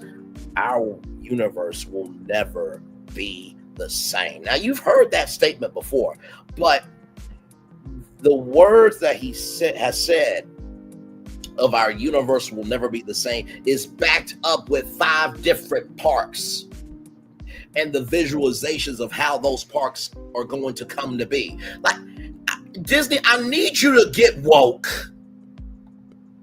I need you to get woke. I need you to get fucking woke. Okay? Because I don't think you understand how big this is. This is almost like a hurricane happening, and you're not listening to the announcement that, okay, something's coming. Something's coming, and I need to pay attention to it. That is y'all. Y'all not understand the magnitude of this. And it's quite sad. I mean, honestly, if I was the CEO of Disney, there will be a lot done. There will be a lot done. Just keep it a buck. So let me show y'all just a couple more things of this, and then we will move on. But I'm sorry, I just like this was the announcement of the opening date of Epic Universe.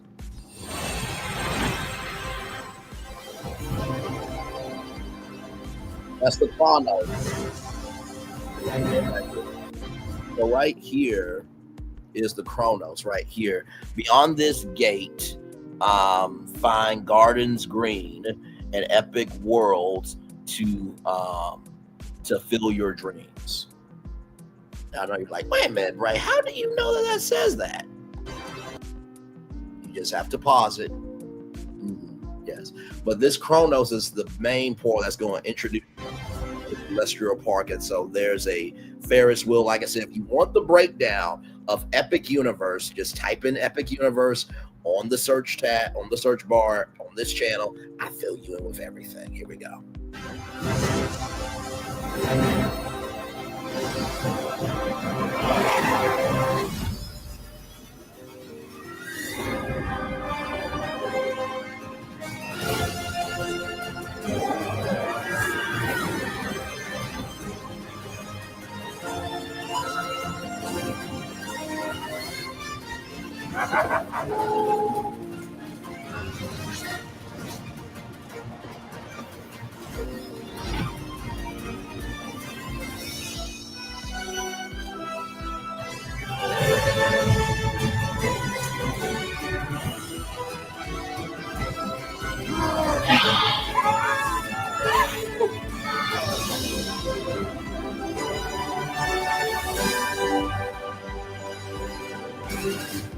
Divine Virtuous Woman Zero says, yes, I have donated robotics kits that look like them, the children at the Boys and Girls Club used to learn robotics. Bless you, bless you, bless you for that. Divine Virtuous Woman Zero says, Brown, I wish someone for Disney will recruit you as a content creator for sure. Thank you very much. I appreciate that. Listen, I do this for the fun of it. Truly, you know, the numbers and the subscribers, you know, they do get to me from time to time. I'm only human. When you're sensitive about your shit and you know that you're putting quality into what you do, it can get to you. And I think any content creator that doesn't feel that, they're lying to you. This is a job. And so I've come to recognize within the sector I'm in, everybody's not going to be for what we talk about. But as long as there is an audience for it, I will always be myself. Disney does need to change with the generations in time. Absolutely. And here's the final video here of introducing Epic Universe here. Here we go. I mean, really, if you don't feel nothing from this, I don't know what to tell you.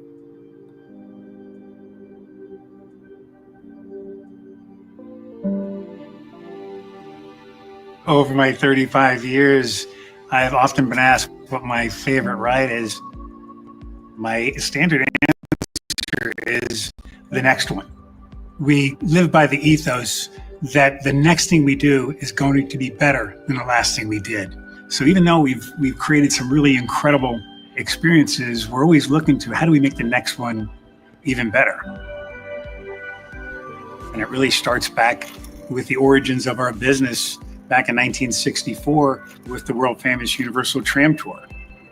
And from there, we expanded and built the first standalone park at Universal Studios Florida, which really became about riding the movies. And that was an invention of Steven Spielberg, taking them into those stories, not just the attraction experience, but blows it out into entire worlds. And the challenge became, what can we do next? Where should we be if nobody tried to find out what lies beyond? Have you never wanted to do anything that was dangerous? You never wanted to look beyond the clouds and the stars? We went to the fans and we asked them, and the answer was pretty compelling. Give us more of your great storytelling, more of the immersive environments, and do it in the most visceral manner possible. Universal Epic Universe is comprised of 5 incredibly themed worlds, and in those, over 50 unique, compelling experiences. The idea was to bring you to these worlds you couldn't otherwise possibly imagine. And to do that, we wanted to create a mechanism that allowed you to be transported into another world, and it starts at the very entrance of the park itself. You'll enter underneath the Chronos, the first portal, where all the planets will align, and exhilarating discoveries await as you begin your journey into Celestial Park. Celestial Park is a world in and of itself, where fans have come to seek the ultimate adventure. It's where we put the park back into theme park. It has beautiful landscaping, incredible water features, amazing dining experiences, fantastic shopping opportunities, and 3 spectacular attractions. Constellation Carousel, a cosmos-inspired carousel unlike anything you've ever seen. Astronomica, where you can play with dancing fountains. And Stardust Racers, a dual-launch coaster where you race through the sky upon a shooting star. And anchoring this incredible world is the amazing Universal Helios Grand Hotel. If you want more intel on that, I'll also cover that too. Just type in Helios Grand Hotel. Hashtag, you're welcome. Rolling on. 500 rooms integrated into the park like no other theme park. Yeah, he said that right. That is actually inside the park. And you will have exclusive entry inside the park. So you're actually staying in the theme park. This is the first time this has ever been done in the United States. Moving on. In the world. And from here, you can jump into any world.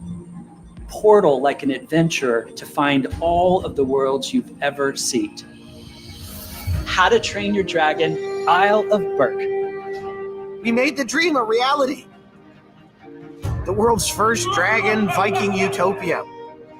You soar with dragons and have a Viking adventure based on the great movie franchise. And the ultimate wish fulfillment of flying dragons. We have this great history with horror. So we thought, is there a way for us to breathe new life into the classic Universal monster family? It's alive! It's alive! Dark Universe, a world where Universal's classic monsters are reimagined in an ominous and chilling experience. Everything you've ever wanted to experience with monsters is in this world. When the fans told us to give us more of what we did really well, our thinking became, could we create another chapter of the Wizarding World of Harry Potter?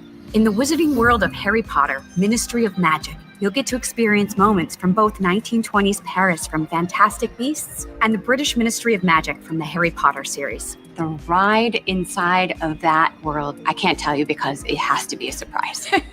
You come to Universal Orlando, you're going to get this trilogy of storytelling that is unlike anything else in the world. We'll have Super Nintendo World, where you can jump into the action and step into the world of Mario, Luigi, Princess Peach, and Donkey Kong. By the way, I'm going to need a Yoshi meet and greet. That is mandatory, please and thank you. You'll arrive in the most interactive, colorful world we've ever created. You get to play in the world that you've only played on a screen. Epic Universe represents a tremendous addition, almost doubling the size of Universal Orlando Resort. This gives us the opportunity to bring people to Universal Orlando for an entire week of the most incredible experiences they can imagine. Universal Epic Universe changes everything you thought you knew about Universal Orlando Resort. The overarching emotion that Epic inspires Orlando Resort. That looked like Ruben stuttered. Maybe that's just the overarching emotion that Epic inspires is what it's like to have your wishes ultimately fulfilled. Beyond the storytelling and the immersiveness, there's an emotional component to each of the worlds. The worlds that were chosen represent so many things for so many people, and they're so vastly different. Thrill and fear and joy and all of it comes together in a type of experience that you have never been able to find anywhere else. Everything that we do is really the culmination of decades of innovation and creativity and immersive storytelling. So we continue to perfect our craft, and Epic is really bringing it all to a whole new level. Epic Universe is built on an amazing concept.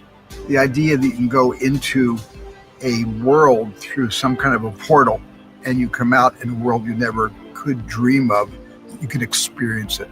I think it's going to just feed the imagination of so many people of all ages. What I think we're trying to do most is give people the opportunity to really experience the full thrill of being alive.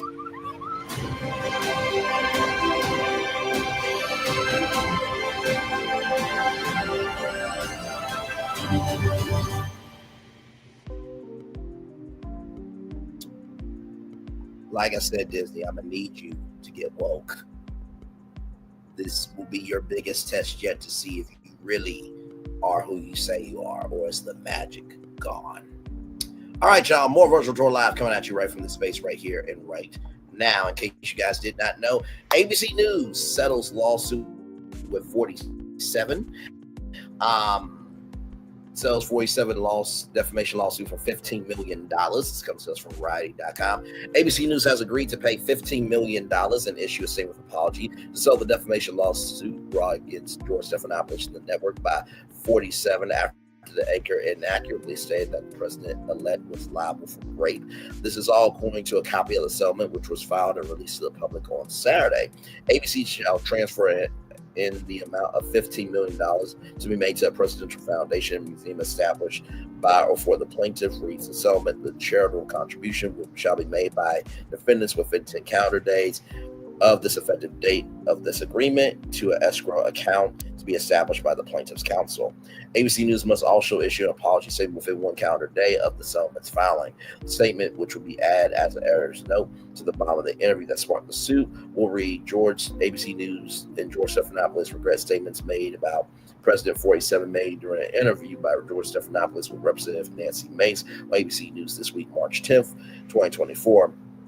47 sued ABC and Stephanopoulos after the This Host Week has said the president-elect was found liable for raping journalist and author E. Jean Carroll during an interview on March 10th. The settlement comes one day after 47 was ordered by a federal judge List and Reed to sit for a deposition next week relating to the defamation lawsuit, according to the New York Times. ABC is to also pay $1 million in fees to 47's legal team, has said the statement. Fox News Digital was first to break the news of the settlement.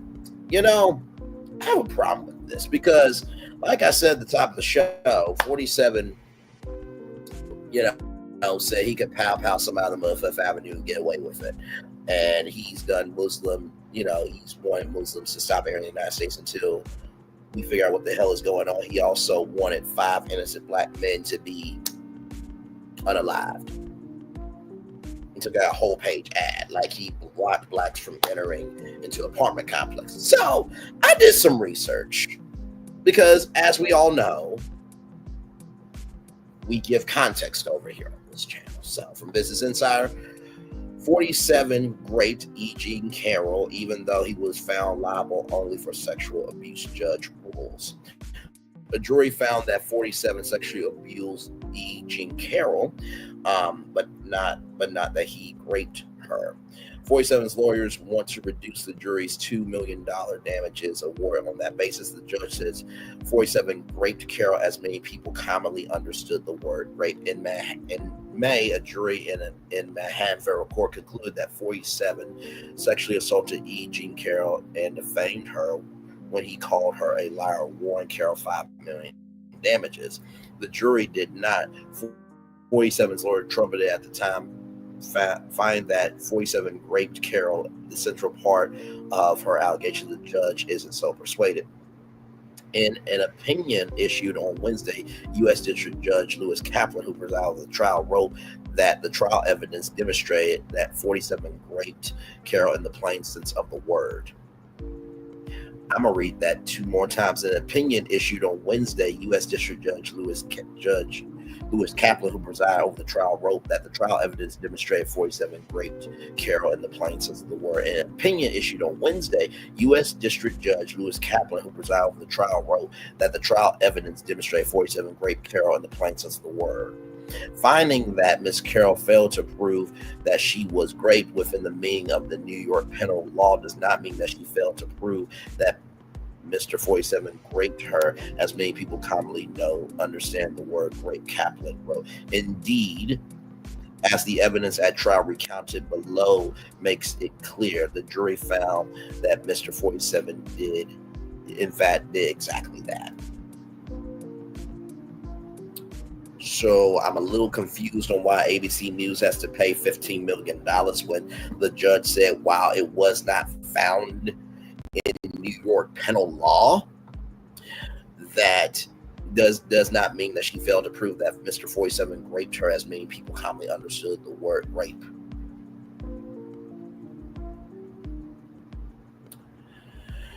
Kaplan's opinion denied a motion for 47's lawyers to reduce the $2 million damages the jury awarded Carroll for the injuries she received as a result of 47's assault on her.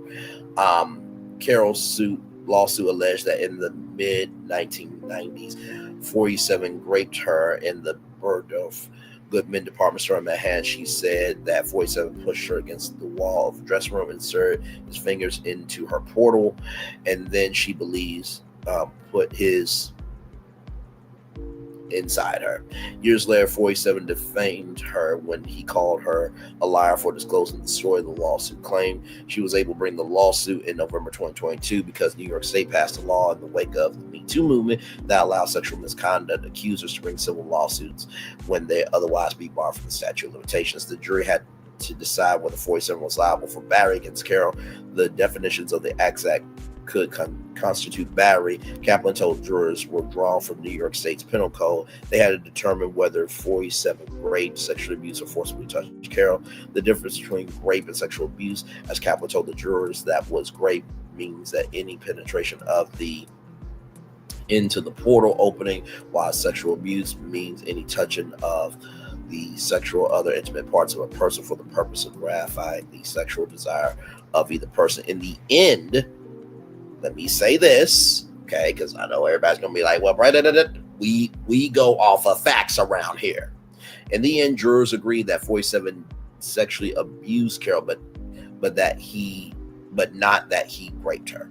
I'll read that two more times. In the end, jurors agreed that 47 sexually abused Carroll, but not that he raped her. In the end, jurors agreed that 47 sexually abused Carroll, but not that he raped her.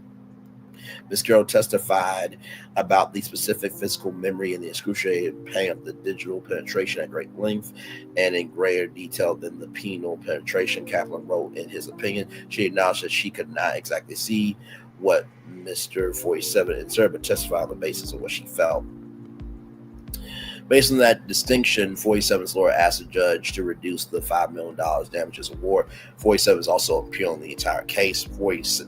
Carroll is taking 47 to court again. In his opinion, upholding the jury verdict, Kaplan took the issue with the denials that 47 raped Carroll. Ordinary dictionaries, the FBI, the U.S. Military Code, other state statutes, and the American Psychological Association common parlance all define rape in ways that comport with the jury's findings beyond the narrow technical meaning of a particular section of the New York penal law. He wrote, 47's argument was incorrect at every step, according to Kaplan.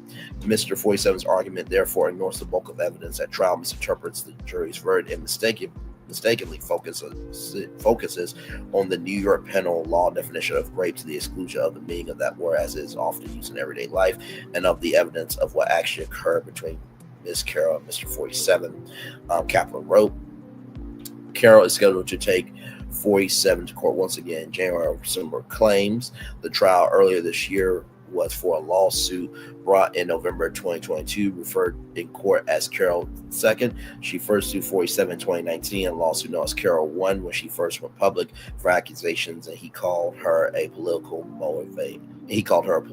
motivated liar. Carroll 1 was tied up in courts over questions of whether 47 was acting in his presidential role while making the denials. This rendered him immune in the case.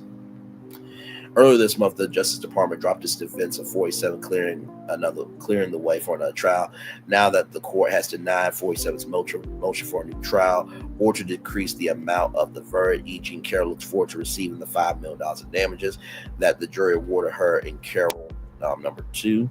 Carroll's lawyer, Roberta Kaplan, said in a statement Wednesday she also looks forward to continuing to hold 47 accountable for what he did to her at the trial in Carroll 1, which is scheduled to begin on January 15th, 2024. An attorney for 47 did not immediately respond to Insider's request for comment.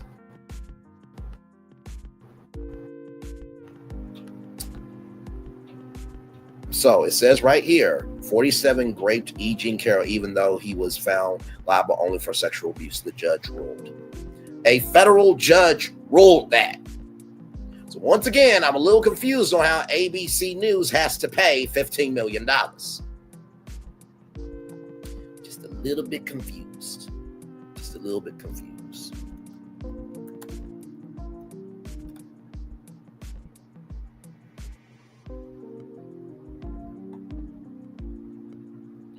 And not to mention, too, this story here, like I said, we give context around here. That's what we do. Right here. 47 to pay an additional $83.3 million to E. Jean Carroll in the defamation case.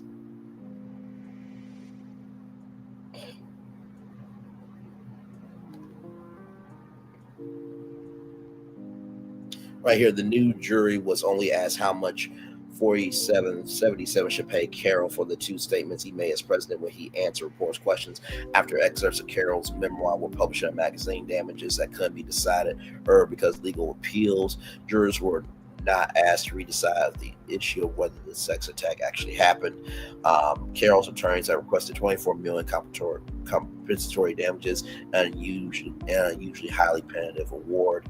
Her lawyer, Roberta Kaplan, urged jurors on closing argument Friday to punish 47 enough that it would stop a steady stream of public statements smearing Carroll as a liar and wipe job. 47 shook his head vigorously as Kaplan spoke, then suddenly stood and walked out, taking Secret Service agents with him. His exit only came moments after judge, without jury precedent, threatened to send 47 attorney Nzinga Imani to jail to continue to talk.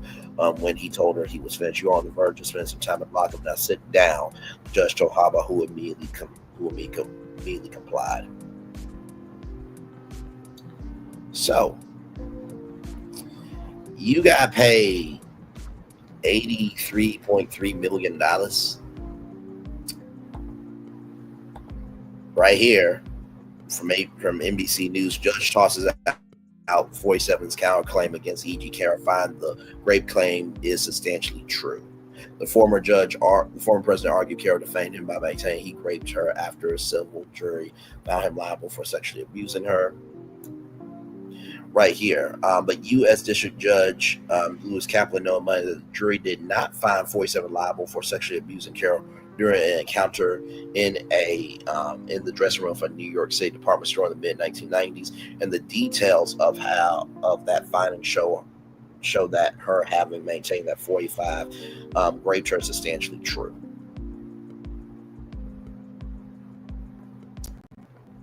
So, once again,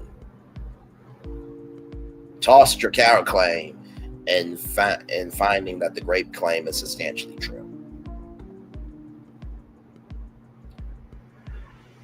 So, like I said, I'm just confused on ABC News having to pay $15 million. Now, listen. Everything's alleged, in my opinion, for entertainment purposes only. But y'all also know we don't bring back null and void receipts around here. Okay? So, just want to just bring these receipts up because, like, you're not going to make ABC News look like a criminal enterprise when you're the personification of a criminal enterprise yourself.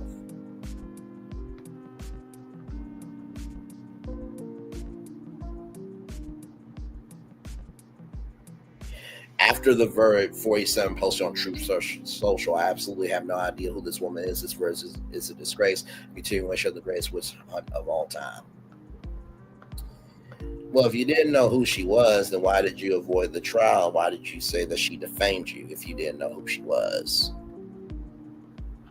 You really are that stupid. Roll it on! Just can't do it. All right, y'all. More Virtual Tour Live coming at you right from this space right here, right now. JT, everybody from the City Girls, did something really, really big here. As you can see. Now for the first slide. Look a minute, I tell him dirty lies. Caught me Chanel, nigga, 30 times. The price on this Kelly say I'm hella paid. Crocodile burger from the Everglades. And I ain't got a cool motherfucker. So she performed her first solo Rolling Loud set. As you can see there, very emotional. They're performing no bars there. As you can see, that rolling loud crowd is strong. Do you hear me? Hearts, fire emoji. When you have your feelings of emotion, when you have feelings of emotion in this cold world, you're beyond blessed. She did get to do it for the first time. Shout out to Miami for holding it down. She got this moment. She just lost her brother as well. FYI. It's her I made it moment, that part. I love this for her. Condolences to lost her brother. She lost her brother recently. I love her because she's her own person, her own style. Love her. Losing her brother, doing this in her city. I'll be crying too. She really does deserve it. Love her taking the moment and realizing that the dream is real. She's in her hometown solo artist now. I'm sure she was emotional. The I made it moment so humbling. I hope that she realizes what God has done for her. She looks good. Rooting for her. My girl. So yes, indeed. So just wanted to showcase this here, that you can overcome your obstacles in life and dreams can come true. Amen. All right, y'all. So our final destination. Trigger warning. We're going to talk about Princess Tiana. That's not why I'm giving you the trigger warning. WDW Pro is from a different ilk when it comes to his opinion. And he is going to say something here that will probably get y'all a little disturbed. But don't worry, y'all know I have receipts, right? So let's roll and do what we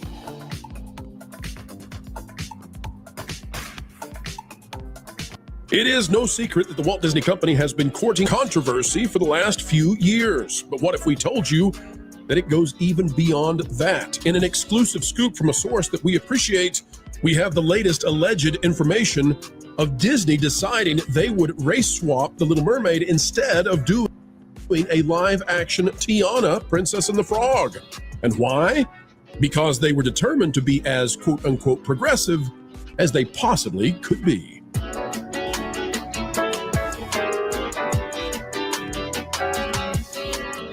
Hello, ladies and gentlemen. Welcome back to the Pro Channel. We are so happy to have you joining us today. It is an honor as always. Today we're talking about the decisions that doomed Disney over the last 4 years and the fallout of people apparently having been let go because of it, including what we are finding out, although we are in rumor and speculation territory to some degree. We've got some corroborating facts. We'll bring it to you. We'll show it to you and let you decide.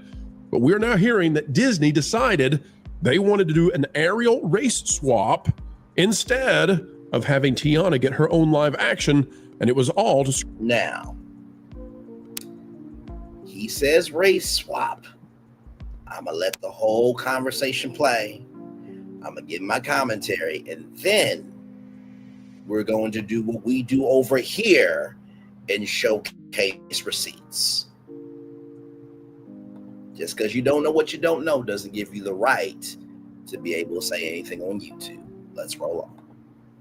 Score political, ideological points. But he does make good points, though. But still, receipts are to come. The like button, and here we go. And it's major news indeed. It is going to take us into rumor and speculation territory, and not the kind that we did with Face. This is legitimately rumor and speculation territory because, and this rushed me straight up until the point of going live today. I was worried we were not going to get it in time, but we had a source reach out and give us some very interesting, almost salacious details of what's been going on behind the scenes at Disney. And I thought, I would love to cover this, but we can't. And that's going to push this all the way until Tuesday of next week. And then we got to worry about somebody else getting a hold of this. But we were able to get enough stuff at the very moment, right before launch, that I think we can go ahead and cover this, and so we will. All right, let me explain what we're looking at here. From Cosmic Marvel, who is not, by the way, the source. I don't want anybody to think that the source will appear on the screen. That's not how this will work. The source will remain anonymous to protect their career. 4 years ago today, Disney officially announced that a Tiana series is in the works. I remember when this was announced. The series still has no release date, and that is correct. That Tiana, the series, was announced back in 2020, and Tiana, the series for Disney Plus, was announced in what we believe was a what would you say, a collaborative effort, in coalition, I suppose, in conjunction, more C words that mean the same thing, with the Splash Mountain changeover to Tiana's Bayou Adventure.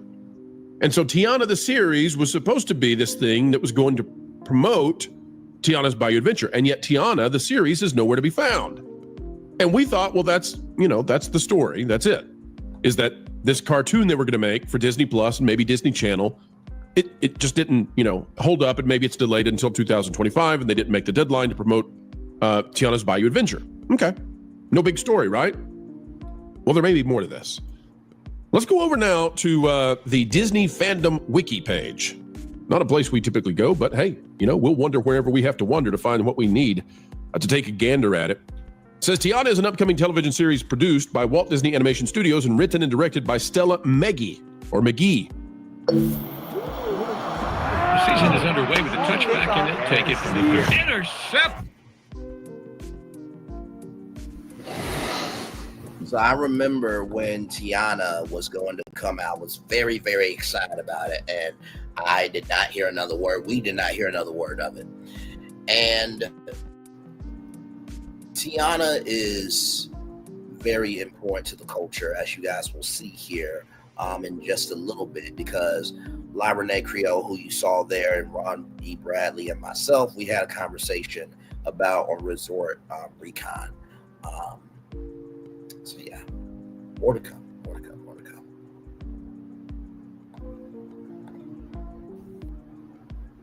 The series is a sequel of the 2009 animated film, The Princess and the Frog, set to premiere on Disney Plus in 2025. Down here is where we get to something that helped me corroborate to some degree what we needed for the rumor that we've been sent from a source that we trust very well. By the way, this show is not, what shall we say? It is not weekly supported. It has Oprah Winfrey starring in it. So this has some serious celebrity backing. Wait, when you say weekly, okay, sorry, I thought you were talking about a weekly release schedule. Okay, yeah, I was a little confused there. Okay. I know, as soon as I said it, I thought, poor choice of word there. Come on, get semantics, bro. This show was originally set to be released in 2023. So it was supposed to give them the boost they needed for Tiana's Bayou Adventure. However, it didn't make 2023. It isn't going to make 2024. Who knows about 2025? But here's what we need, folks. This seems to corroborate, at least to some degree, what the source is saying. Stella McGee became the series showrunner and director after unsuccessfully trying to pitch an idea for a live-action adaptation of The Princess and the Frog. Jennifer Lee was impressed with her determination that she was offered work on the show instead. Now, Jennifer Lee is the lady who does Frozen, and she was over all of Disney animation up until just recently when she was let go. And now, although they're trying very hard to make it seem like she is still on board, happy, yay, Jennifer Lee recap the show for you, my friend. Is all good. So we kicked it off with Jamie Foxx. He had a bit of an altercation at Mr. Chow. He got some glass in his lip, so he had to get stitches. Then Paula Abdul has settled, and by the way, Jamie Foxx is recovering just fine. Paula Abdul settled her lawsuit with Nigel Litko. Her essay lawsuit with Nigel Litko that has settled. We talked about Cougars and 5 different ways that Cougars like to engage with young men to see what can be. Then we talked about Aldis Hodge, who plays Alex Cross, and how James Patterson stood 10 toes down and wanted the character to stay black. Then we talked about Wicked. Talked about Wicked and the amazing film that it is, and talked about how Ariana Grande, when she got her contract, contacted Cynthia to make sure that the contracts were the same, and that I got your back and you have mine. Then we talked about Astro Bot, which won Game of the Year at the Game Awards, and also showcased how Braylon Lee was on it once again for regular daily schmegular people, but once again for the rest of us, and how Disney needs to make an Astrobot movie and make Astros Thrill World. So we talked about that. ABC News has to pay $15 million to 47 for defaming him, even though a federal judge said that, and I will just show it right here, that the judge tossed 47's counterclaim against E.G. Carroll, but found the grape claim substantially true. So it says here, the jury did not find 47 liable for sexually abusing Carroll during an encounter in a dressing room of a New York City department store in the mid-1990s, and the details of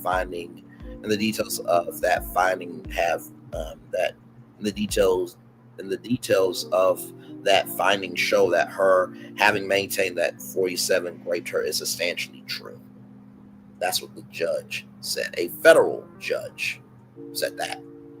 But yet ABC has to pay $47 million. Then JT did her first solo set at the Rolling Loud Music Festival, and now we are talking about Princess Tiana. So apparently from WDW Pro, Disney trashed a live action remake of Princess Tiana for a divisive Little Mermaid modern message, the live action. So he's going to have some opinions on the Little Mermaid here in just a minute that are trigger warning divisive, but also too, y'all know what we do over here. We cover the culture, and we cover things that the culture may not be talking about, but I do have receipts that are going to show up WDW Pro. Just because you're a pro at having an opinion doesn't mean that you're a pro at the facts. Let's roll on. But I still believe that this conversation was a good conversation. Basically was sent out the door, and all she gets to do is Frozen 3 and 4. Jennifer Lee was identified in the D-Files over with Chris Gore and Alan Ng on Film Threat as having been a catalyst for turning Disney into a crazy place of hyper-partisanship and wokey ideology. Stella McGee pitched an idea for a live-action Princess and the Frog to Jennifer Lee. She's over animation, right? So what's going on here? Why was that pitched to Jennifer Lee, and why was that turned down? And by the way, Disney announced in 2020 that the Princess and the Frog TV show would be coming to Disney Plus. So then the question is, when was the pitch made? Well, folks, guess what? According to our source, although this gets us into the rumor and speculation territory now, according to our source, 2 pitches were made. And Jennifer Lee was involved in the decision-making here. Although we cannot prove that, and we do not know that with assurance, but now we have enough pieces that we're willing to bring this forth as a rumor. Jennifer Lee, we are told, was a part of this process of determining what was going to go forward for a live-action remake, either The Little Mermaid or Princess and the Frog. And we are told by our sources that the decision was made to go with The Little Mermaid instead because they wanted to do the race swap, because they wanted to make a statement out of Disney. And that Tiana was decided to be given a Disney Plus show instead, rather than a live-action adaptation, which would not have been quite as big of a racial statement by Disney if they have simply done a live-action remake. We're also told that Disney thought that a live-action remake of Princess and the Frog could be problematic because the main stars would have to be CGI frogs again, and they didn't want to do that. They wanted to have whoever they cast to be front and center the entire film. And finally, we are told, and we reported on this one in the past, is it from the same source? Maybe, maybe not. We'll never say. But we were told, and it seems to have been corroborated, that Disney was distinctly interested in making sure that they did a race swap of Ariel because we're told that they had 3 people who were the finalists to play Ariel. Halle Bailey was one of them, and all 3 of them were people that Disney would identify as people of color. In other words, to finally get to this point to be able to explain all of this, what we believe now is that Disney made a decision to be as progressive, quote unquote, as they could be with the choice to go with The Little Mermaid, and that is why you did not get a Tiana's live action remake. That's why you did not get a Princess and the Frog. Sorry it took so long to explain this, folks, but it takes a lot of backstory to get here, and Jennifer Lee may have been the person all along that led Disney into casting Halle Bailey and getting The Little Mermaid launched over getting what I think would have been a lovely, lovely film that would have received almost universal support, which would be The Princess and the Frog. Panel, I'll hand it to you. I think now Disney is in its own muddy bayou of despair. How's that? Its own muddy bayou of despair because they tried to be as divisive and as quote unquote progressive as they could be, and it did not go well. Your thoughts? I think a live action Princess and the Frog movie would have actually done quite well. Because the problem, Disney, I think they love Tiana, but they hate the Princess and the Frog. And that's for a few reasons. Number one, she spends the majority of the film as a frog, you know, and not as a black woman. And the other thing that they don't like is the voodoo aspect. We have seen them go to great lengths to eliminate Dr. Facilier. He's not going to be involved in the villain show they're doing. He's not involved in Tiana's Bayou adventure. And because, Marvin, they don't want Facilier connected because they believe that denigrates the religion of voodoo. Mm-hmm. And then they turned Mama Odie from the voodoo, from the voodoo woman of the swamp into a Bayou fairy godmother. So they don't want to touch that movie with a 10-foot pole, but they want as much Tiana as humanly possible. Lorena, what do you think about this? That they purposefully chose. New Dove Men Body Wash gives you 24 hours of nourishing micro moisture. That means your skin still feels healthy. So I will say this before we get into the next part of this. La Renee Creole is a friend. I love her, I value her, I embrace her. She is a great content creator. And like I said, to me, with this conversation that they're having on WDW Pro, I feel their sentiment, you know what I mean? Because Princess and the Frog was a great film, but a huge complaint was that most of the time when you see black characters, they're always in a different form. We don't get to see the full humanity of our culture, right? And Princess and the Frog was the last hand-drawn.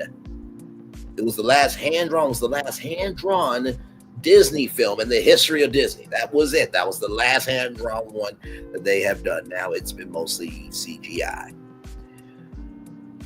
To me, I think that Disney can do a lot more with Princess Tiana. I do think maybe the mechanic that it happened in with Princess of the Frog maybe wasn't the best mechanic. although I have to disagree because I think the world building that they built of New Orleans and voodoo and, you know, the swamp and everything in between, I think that Disney being able to showcase New Orleans on the big screen around the world, it was almost like Black Panther. When we saw Black Panther and everybody did this after the end of the movie, it brought unification and unity to we are seen, we are heard, we are embraced. So while I see their point of maybe the mechanic not being the best thing, the character is way bigger than the story. Every Christmas I purchase a Tiana doll to donate to Toy Drive.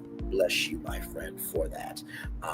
More conversation here, and like I said, there are receipts to come. Chose to neglect Tiana until they needed to use Tiana in Disney World, but they wanted to get the pizzazz, the spectacle, the punch of recasting Ariel in a way that would make them be seen as progressively as possible. Well, once again, Disney wants to be diverse in name only. And frankly, it is a slap in the face to Black people, slap in the face to the intelligence of all people, and an extreme slap in the face to someone like me who is of Creole descent. Princess and the Frog, the reason why that movie was so beloved, besides the fact that it's gorgeous 2D animation, at the crux of that story was the message, besides hard work, that food is what brings people of all walks of life together. And that's a very, very, very positive, message, and one that drew a lot of people to that. Now, let's go back to the quote unquote summer of love that happened. How far over backwards did the Disney company bend to placate the rabble-rousers behind that? So much so that they destroyed one of their greatest attractions ever. 2 of them. Yep. Absolutely. And that is and that's what they did. So instead of having a film about not only a positive Black female character, a strong cultural link where you had several different cultures, especially in New Orleans. You got Native Americans, you have got Europeans, you've got Africans building this culture together. Don't want to show that.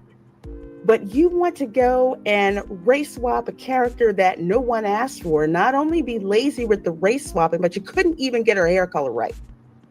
And we could have had a hyper successful, by the way, Tiana live action remake. We could have had a hyper successful film. Instead, it's a flop, as was confirmed by Forbes. When you add in the marketing cost, Little Mermaid probably lost something like $150 million for Disney.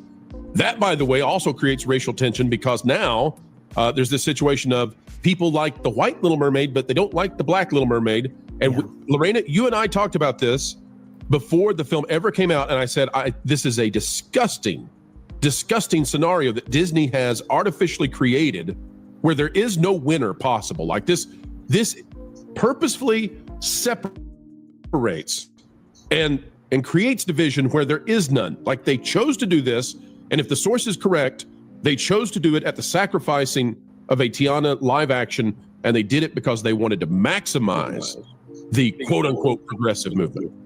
Wait, so they actually and that's just so disgusting. They bought what? I'm sorry. I've never actually seen the live action Little Mermaid. I didn't realize you don't want to check out whatever was in the water. That seems like that imagery is very intentional there. I think the whole film is intentionally divisive, dark, and ugly. It is. It's divisive. It's dark. It's ugly. It ignores the lessons in The Little Mermaid when Ariel goes to the sea witch. Hey, Lorena, hold on a second. I think you made an audio switch and we're getting echo. So let's switch back to what you had previously. Let's see. Actually, I didn't change anything. Uh-oh. Somebody has an echo. Who is it? Who's doing it? Go ahead, Lorena. We'll figure it out on the back end. Let's see. Oh, okay. Maybe that's not me. Continue with your thought, Lorena. We'll figure it out. Okay. Because I have echo cancellation. It's Jonas. He's become the Wilton of the day. He's trying to sabotage us. I knew it. No, what I was going to say Don't is worry, in the I have original Little receipts. Mermaid, okay, that whole thing of giving away what matters to you most, to have the life you so desire to have. And if you remember, when Ariel went down to see the sea witch, okay, and she's going through the garden of all those souls that she's trapped, they were trying to keep Ariel out. They were trying to stop her from going to see the sea witch. That was not in this film at all. It's a real tragedy what Disney did. They attempted to divide, and they misunderstood the basic stories they have. Vash, when we tie this to Tiana's Bayou Adventure, that also to me seems to have been an utter failure, because they also got rid of Splash Mountain, but they've been unable to get this Tiana show out in time to promote the ride. And the ride doesn't appear to me to be successful because Disneyland is already getting rid of the virtual queue. What do you know, Vash? Yes, it definitely. I mean, they've been having some real bad problems over there at Tiana's Bayou Adventure at Disneyland. Should be Tiana's Breakdown Adventure, because the 2 times that I walked past it last night, it was broken down, which was very unfortunate.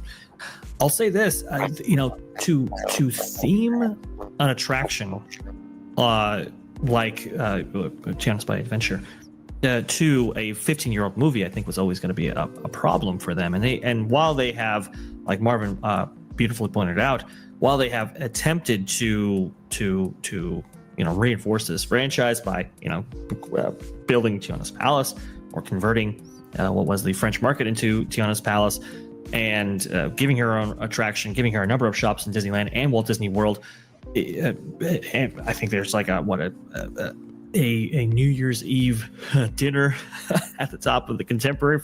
Finish your gift list today. Up to 50% off basketball hoops. I'm Up going to to 3. pause it because WDW Pro said what he said about The Little Mermaid. And I disagree with those comments vehemently. Beyond a shadow of a doubt, I actually saw the film. And we're almost done with the conversation here. And when we get done, I'm going to give you my thoughts on the conversation. And like I said, we always showcase receipts around here. And just because we have the right to say anything doesn't mean we have the right to add sauce to it just because we can.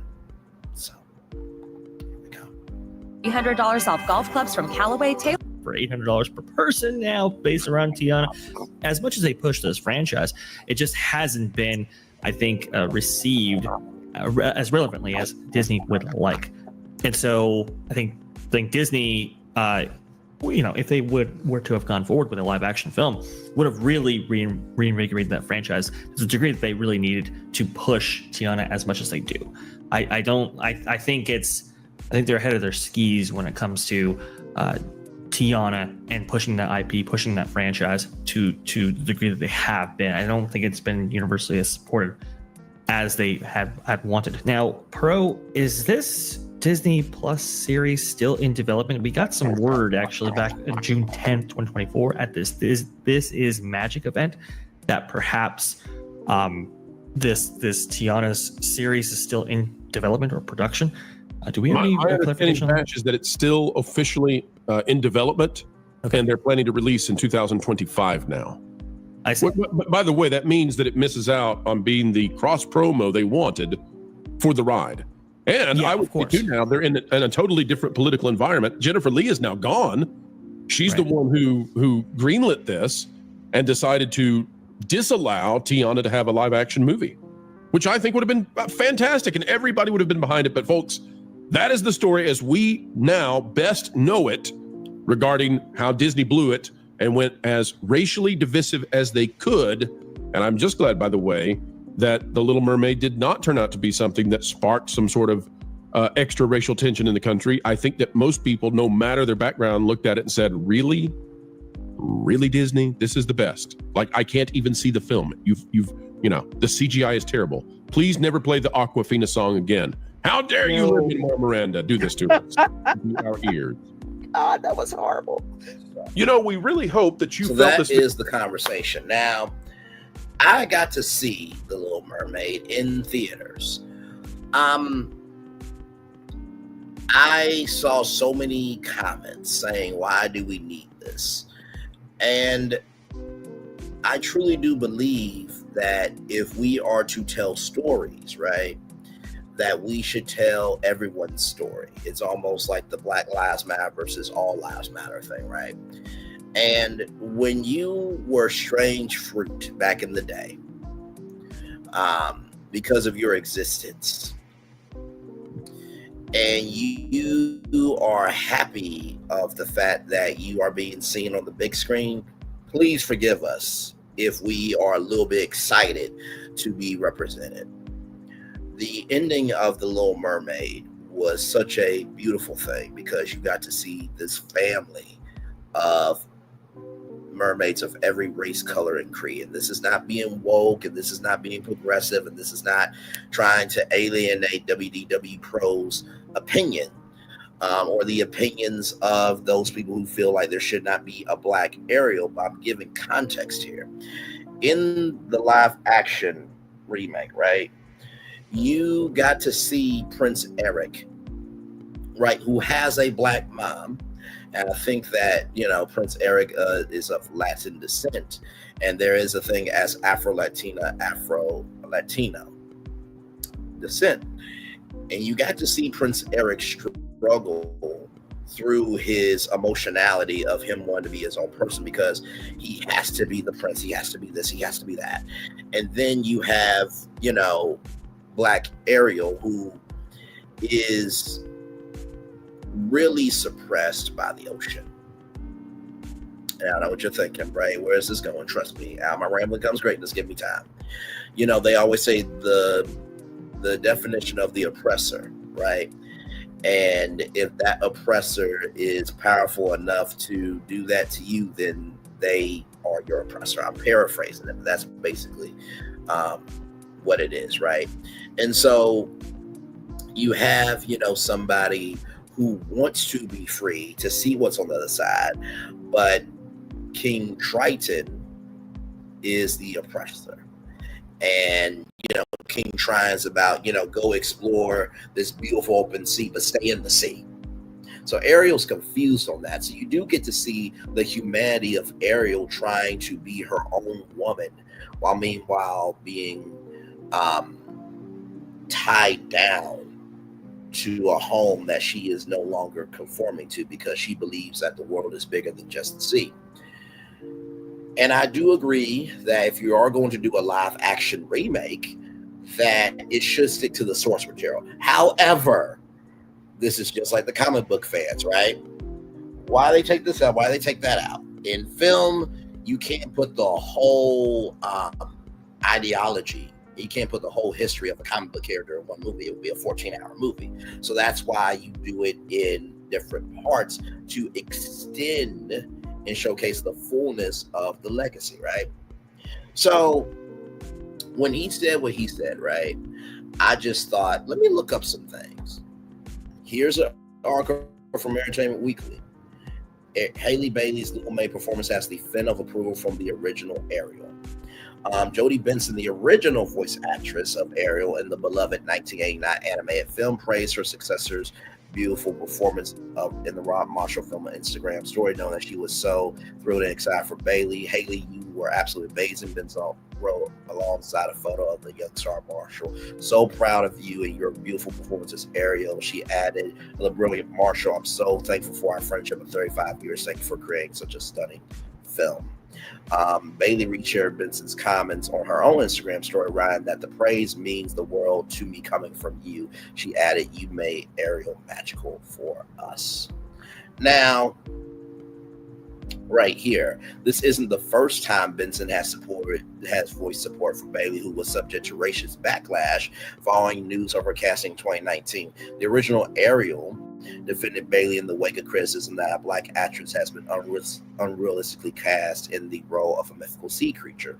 We need to be storytellers, and no matter what we look like on the outside, no matter our race, our nation, the color of our skin, our dialect, whether I'm tall or thin, whether I'm overweight or underweight, or my hair color is whether we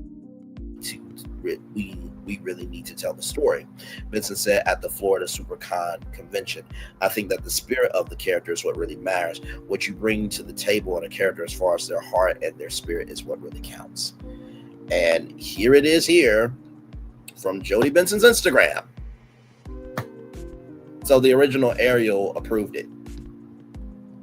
So I'm just a little confused in terms of why the divisiveness of it from Variety.com, from Yahoo Entertainment.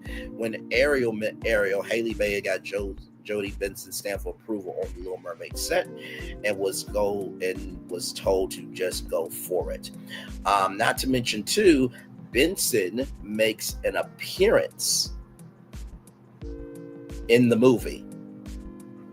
She makes a cameo in the movie. So the original Ariel made a cameo in the live action remake.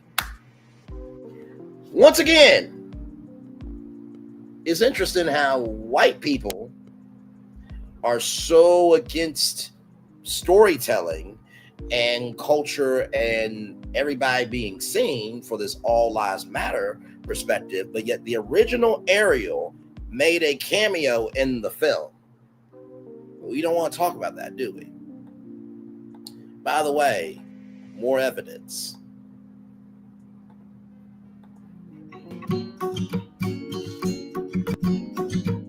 Part of that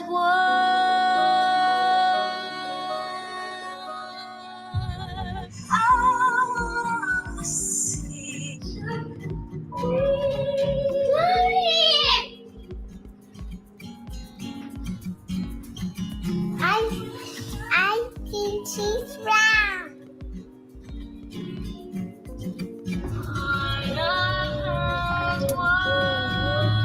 Does she look like you? How does she look like you? Well, she's broke. Well, she has brown skin. Ooh.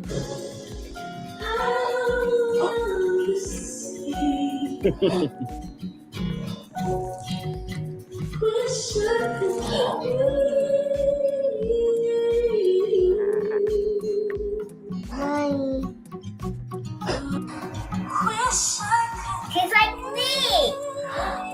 Right. She's like me. I know, right?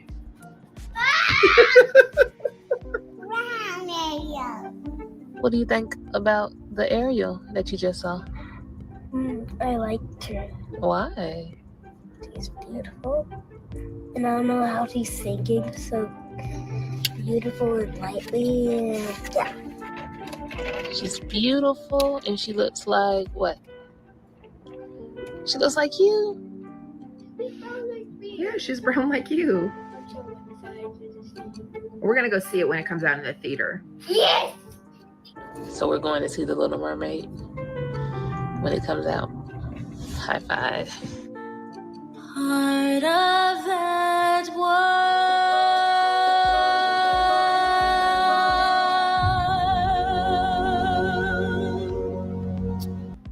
Haley Bailey surprises families at Disneyland with Ariel makeover. And this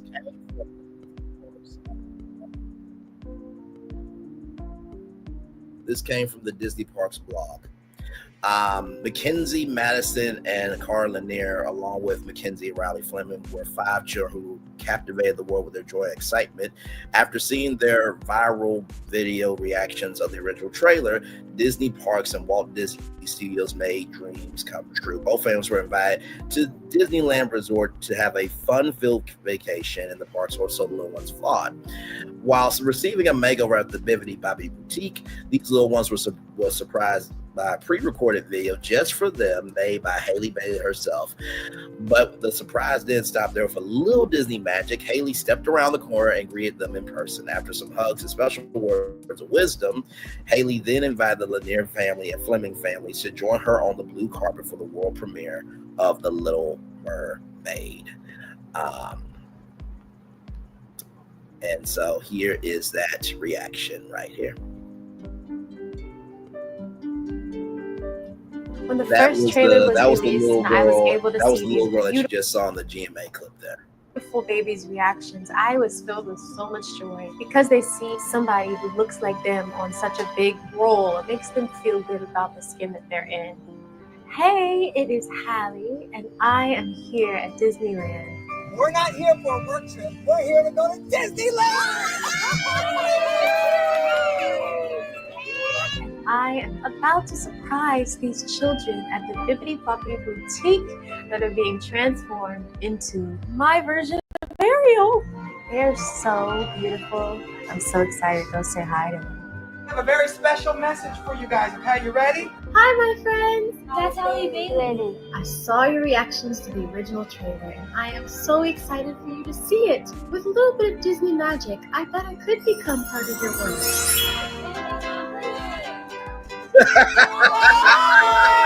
How cool is that?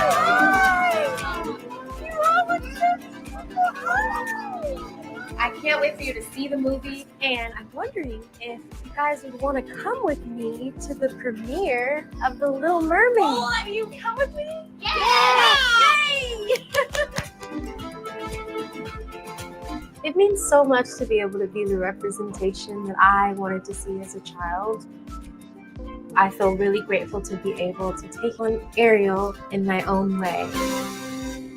And if you guys don't remember this clip, this happened at Disney.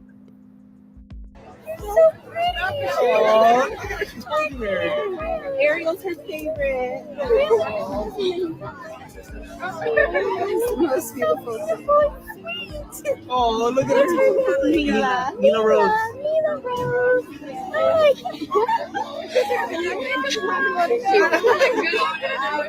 So, while you may have the right to your opinion, WDW Pro, you might want to do your research on the fact that while you have the right to your opinion, that doesn't mean the truth is not out there.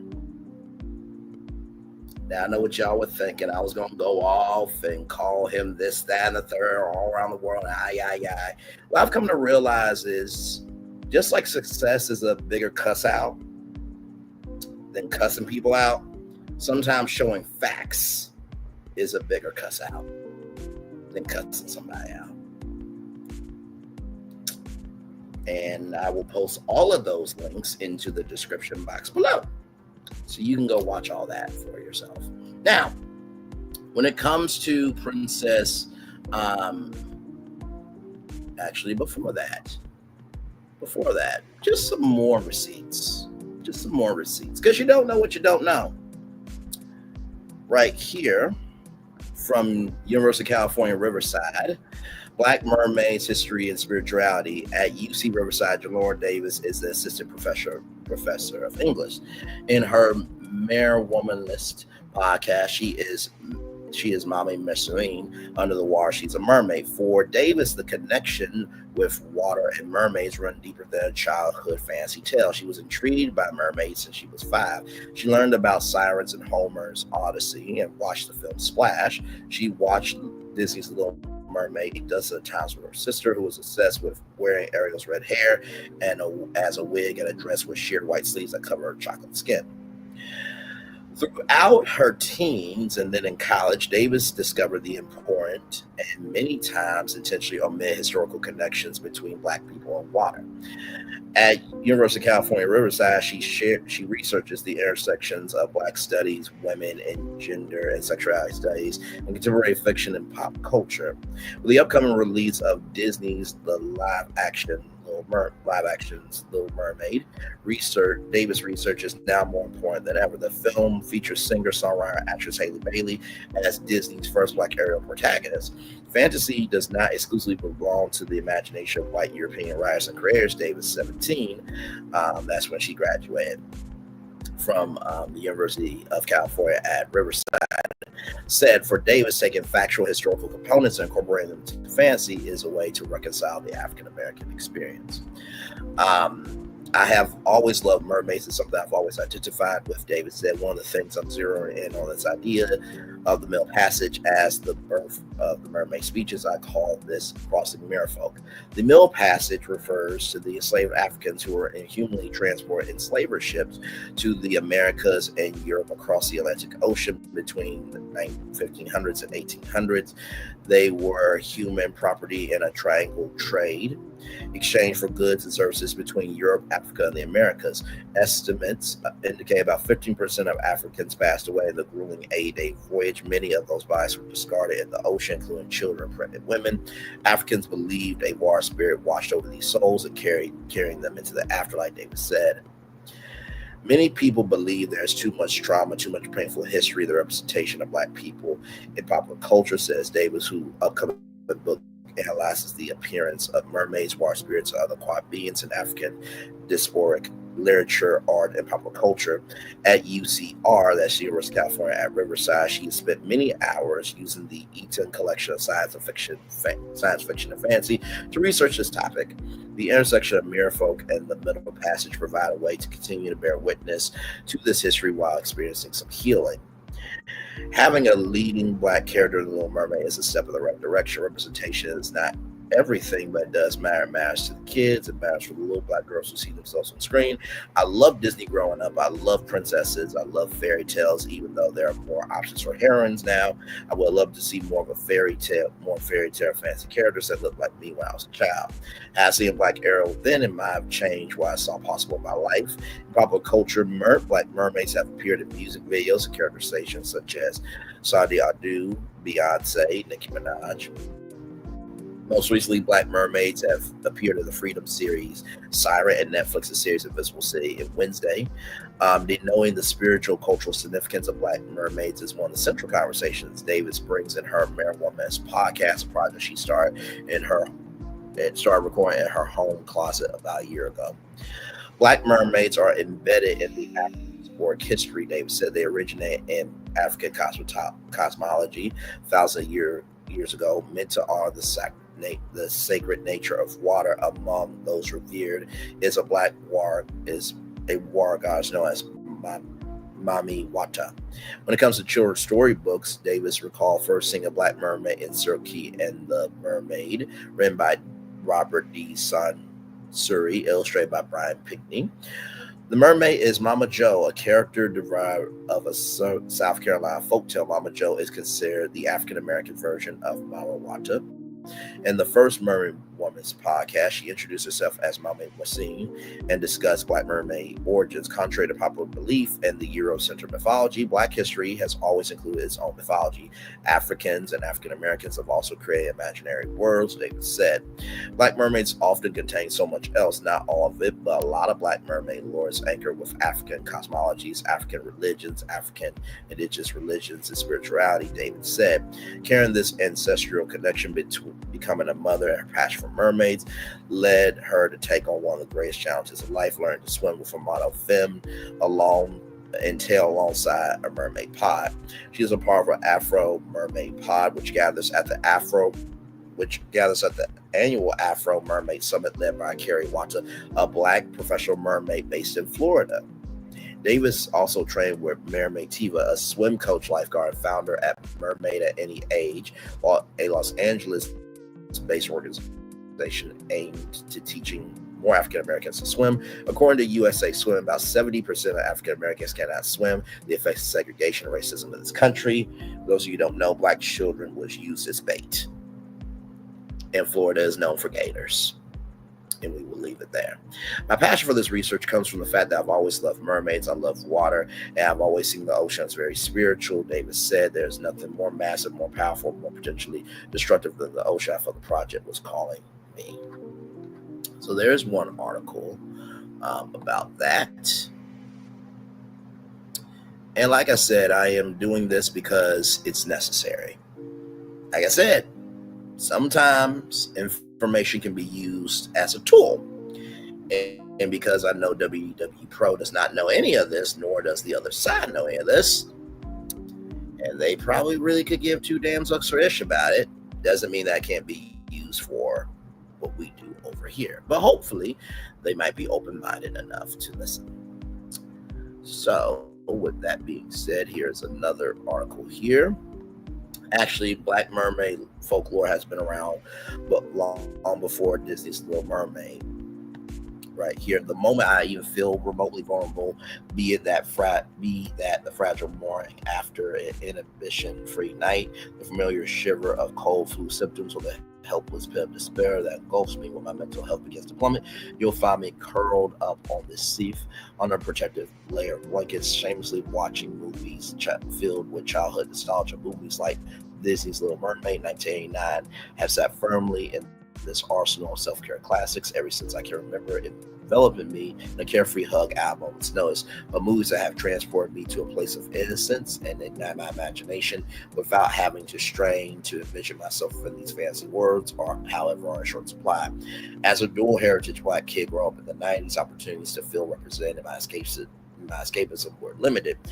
Slightly too old to be impacted by Disney's Princess and the Frog, I found meaning in myself in such classics as Roger and Hammerstein's Cinderella, starring Brandy Whitney Houston, Whoopi Goldberg, and Motown's The Wiz adaptation of The Wizard of Oz, starring Diana Ross, Michael Jackson.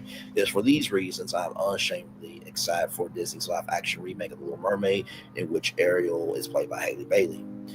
There is no shortage of discourse on representation politics, the ongoing need for fair representation in media we consume, and the ways that the lack of it impacts people of color of all ages. This importance can be felt viscerally via a quick TikTok search of The Little Mermaid, where endless streams of reaction videos showcasing the unadulterated joy of Black children when seeing the latest trailer.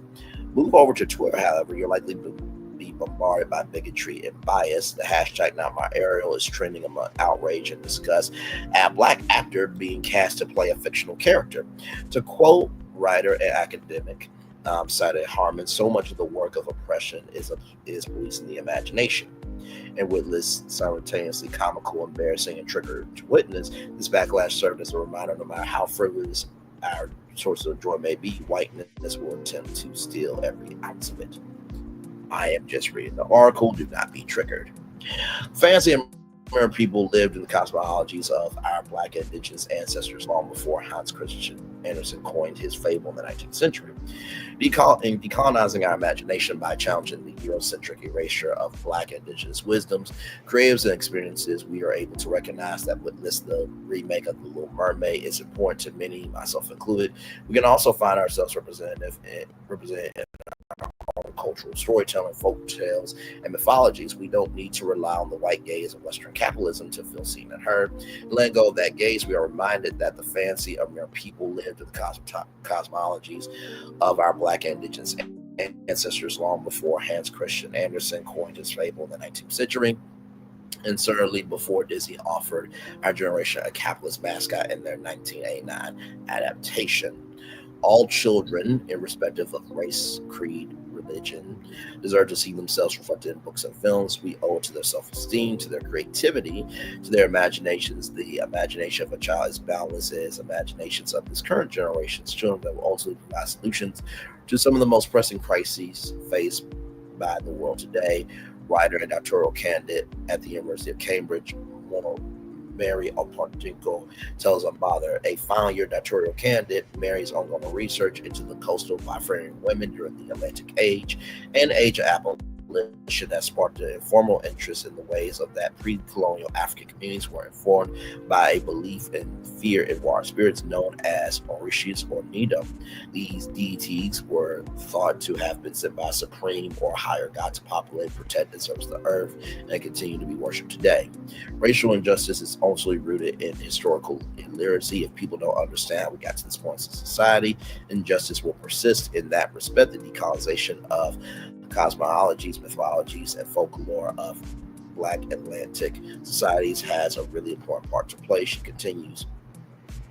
Some pre-colonial water spirits, including Yema, a goddess of the ocean, who legend has it created the seven seas, believed to be a fierce protector of women. This water spirit is still worshipped across the world, such as by those of Satanian faith in Cuba, who were transported across waters during the transatlantic slave trade. It is said that to connect with Kema, holding a shell to our ears will carry her messages in the sound of waves. Another pre-colonial deity is Ocean, the goddess of divinity, femininity, fertility, beauty, and love, considered to be one of the most powerful Orishas. She is both heralded as the nurturer of humanity and feared as a benevolent being, whose earthly punishments come as the forms of floods and droughts in Nigeria. Annual celebrations continue to take place along its ocean river, where pilgrims pay homage, make sacrifices, and grant the deity to grant wealth, health, and happiness. Often depicted in yellow robes, Ocean is rumored to be the ethereal muse behind Beyonce's numerous works, referenced in both lyrics and symbolisms of her visual album Lemonade and her ode to African diaspora Black is King, which you can see on Disney+. Elsewhere in Brazil, the Tupi celebrate Arana, commonly referred to as Lady of the Lake, a great warrior who was betrayed by her brothers. Aurora is a water spirit with a princess-like origin story, minus the damsel in distress, often likened to other South American tales of sea witches and goddesses, like Ursula, for example. Interesting. Over time, Aurora manifests recent imaginations as emerging of the two feared and revered for her power to lure men to the bottom of the ocean. Just like Ariel was lured to the sea witch for freedom. Interesting. Perhaps one of the most infamously depicted deities, however, is Mama Wata, also known as Watuma or Mother of Water. This water spirit is part human, part fish. It's often depicted as interchangeable genders. So just like how there was a white Ariel and a black Ariel, interesting, let's keep going. Considered to hold the important role of blessing souls who passed away at sea, Mawata has held cultural and religious significance to the African diaspora for centuries. Mawata is celebrated in festivals such as the Ipiku Festival in Togo. For example, it is commemorated across multiple art forms, from exhibitions in the Smithsonian and Knockout Center to featuring as protagonist in Natasha Bowen's young adult fiction Skin of the Sea. Another work of fiction which draws sources from indigenous histories is Monique Wilfred, the Mermaid of the Black Conch, a book I have read numerous times. Here, Akena, mermaid of town legend, who has a lower torso of a fish and a human upper torso adorned in tribal tattoos, is reimagined. If I'm not mistaken, I think there's a hang on. I just want to see something, y'all. Just want to see something. Let me see. Images.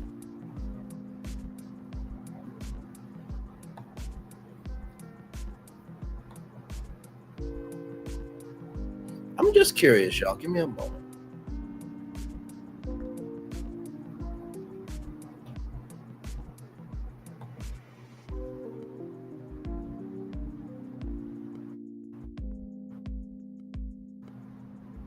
Now,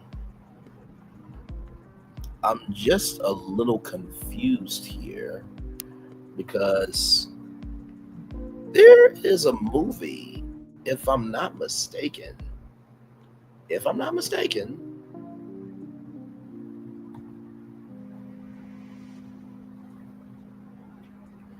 called Moana.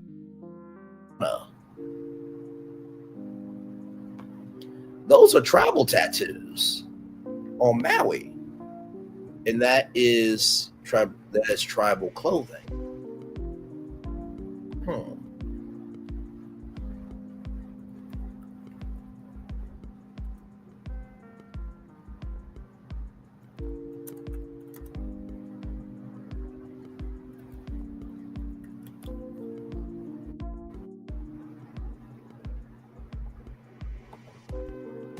I just want to see something, y'all. You know, we offer, a place for everybody to be. Oh, wait a minute. wait a minute. Tafiti, a mother nature-like figure who create everything governs new life and growth.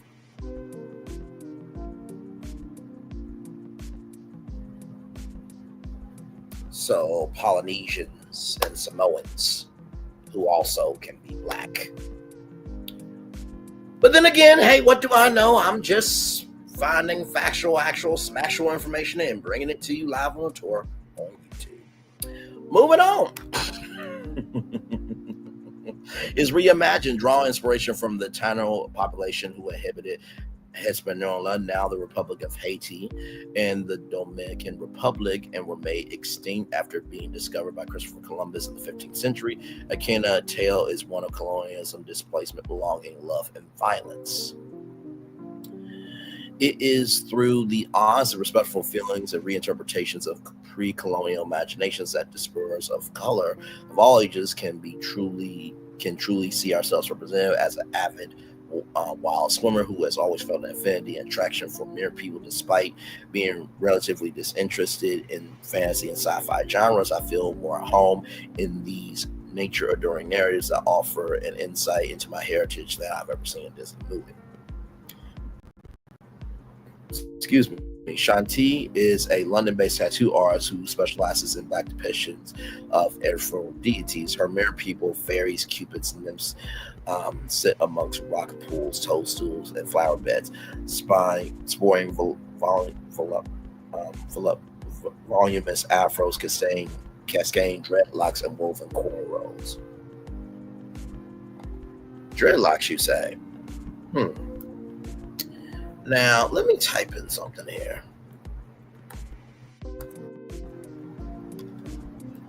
Like I said, what do I know though? Everything, I mean everything is open to interpretation, right? Now, if I'm not mistaken, I think in the film, now, like I said, I could be completely wrong. I really could be completely wrong. But I think these right here are dreadlocks. I think. Yeah, I think those are dreadlocks. Cascading dreadlocks. Moving on.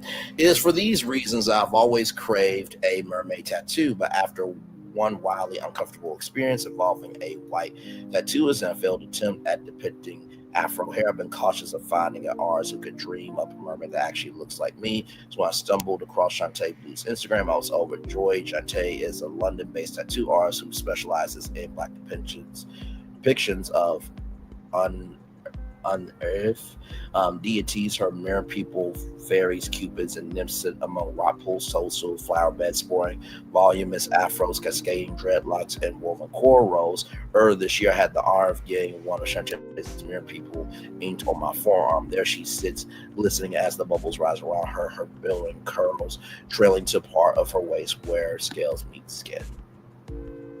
There. But then again, what do I know, y'all? I just show you just factual information. I mean, just you do what you want, you know? Just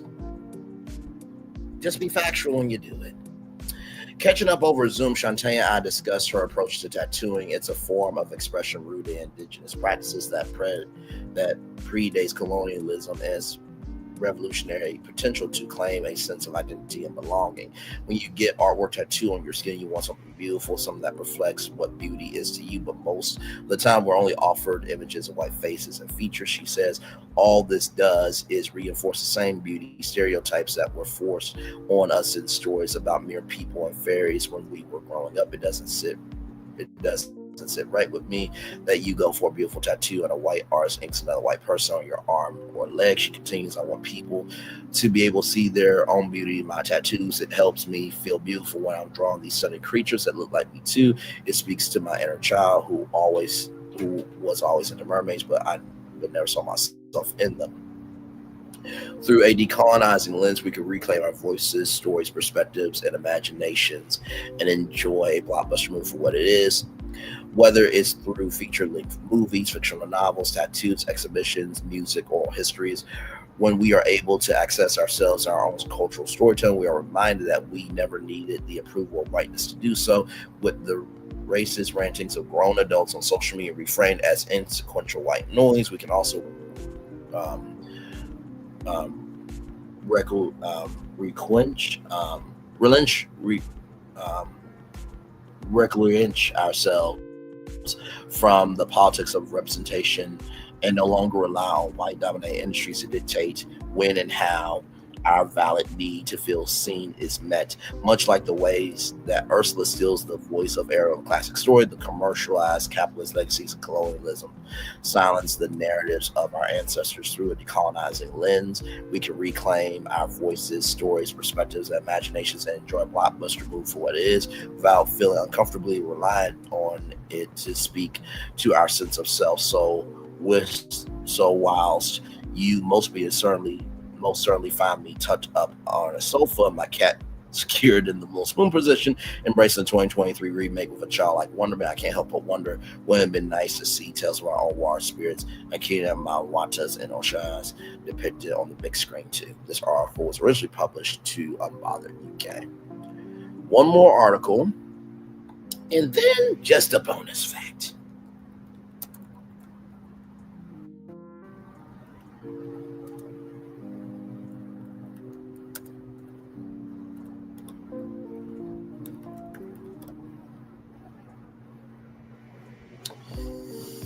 Oh, man.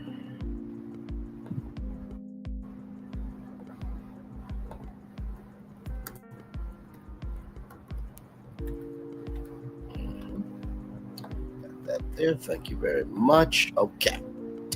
All right, here we go from NBC News. Actually, Black mermaids have been a part of mythology for a long time. While the latest Little Mermaid, played by Halle Bailey, is just one in a long line of Black mermaids. When Halle Bailey was cast in the live-action remake of The Little Mermaid, some critics blasted the decision, proclaiming Princess Ariel could not possibly be Black. But one professor who studies the mythology of mermaids and the present-day communities that portrayed them says that view couldn't be further from the truth. Yes, mermaids are mythological creatures, but their African origins are real, according to Jelanda Davis, an assistant professor of English of University of California, Riverside, and some mermaids are Black.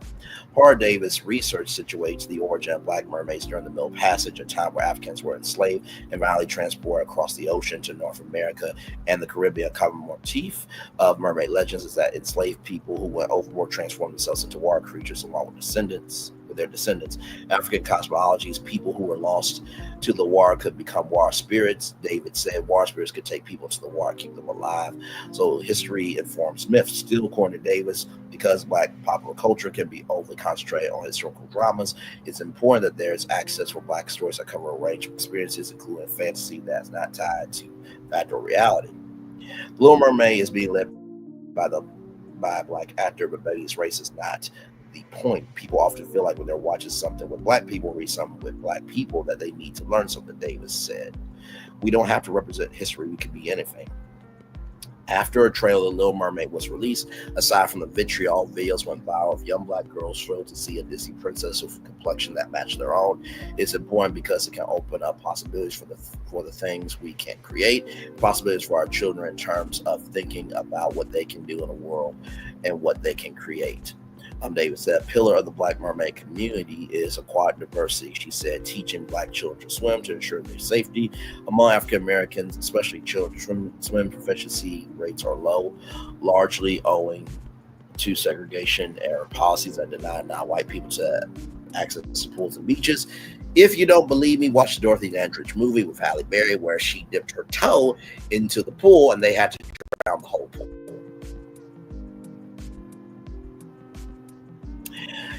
Davis began swim lessons in 2020. She connected with mermaid and process she views as restorative in the strenuous relationship between Black history and water. There are also mermaid cosplayers who perform being a mermaid through costumes, usually done with a cloth monofin, which places both the feet together in a single thing to mimic the mermaid tail before swimming underwater. Davis cautioned, though, that swimming under these conditions can be physically auspicious. Others are drawn to mermaid cosplay because of its gender inclusivity. Having a mermaid tail can be a way to say who cares about the lateral reach of one's body. Water becomes a refuge, she said the water becomes a site of possibility for another life. Similarly to the fictional African utopia Wakanda in Black Panther, Davis said that Black mermaid lore is a way to look at the kind of worlds and societies that African people might have created without any disruption. The water belongs to us. And that person, drawn to Davis, is the first person that we talked about. Now, here's a fun fact. Remember how we talked about James Patterson and, Alex Cross, and how there was a 7-figure deal to whitewash Cross, even though James Patterson wanted it to be black still? Check this story out from Virgin Voyages. Valiant Lady and her new mermaid are setting sail. Valiant Lady features a strong, new, gorgeous mermaid at the helm, which we couldn't be more excited to reveal. I think that's a black mermaid, y'all. I think that's a black mermaid. I think that's a black mermaid.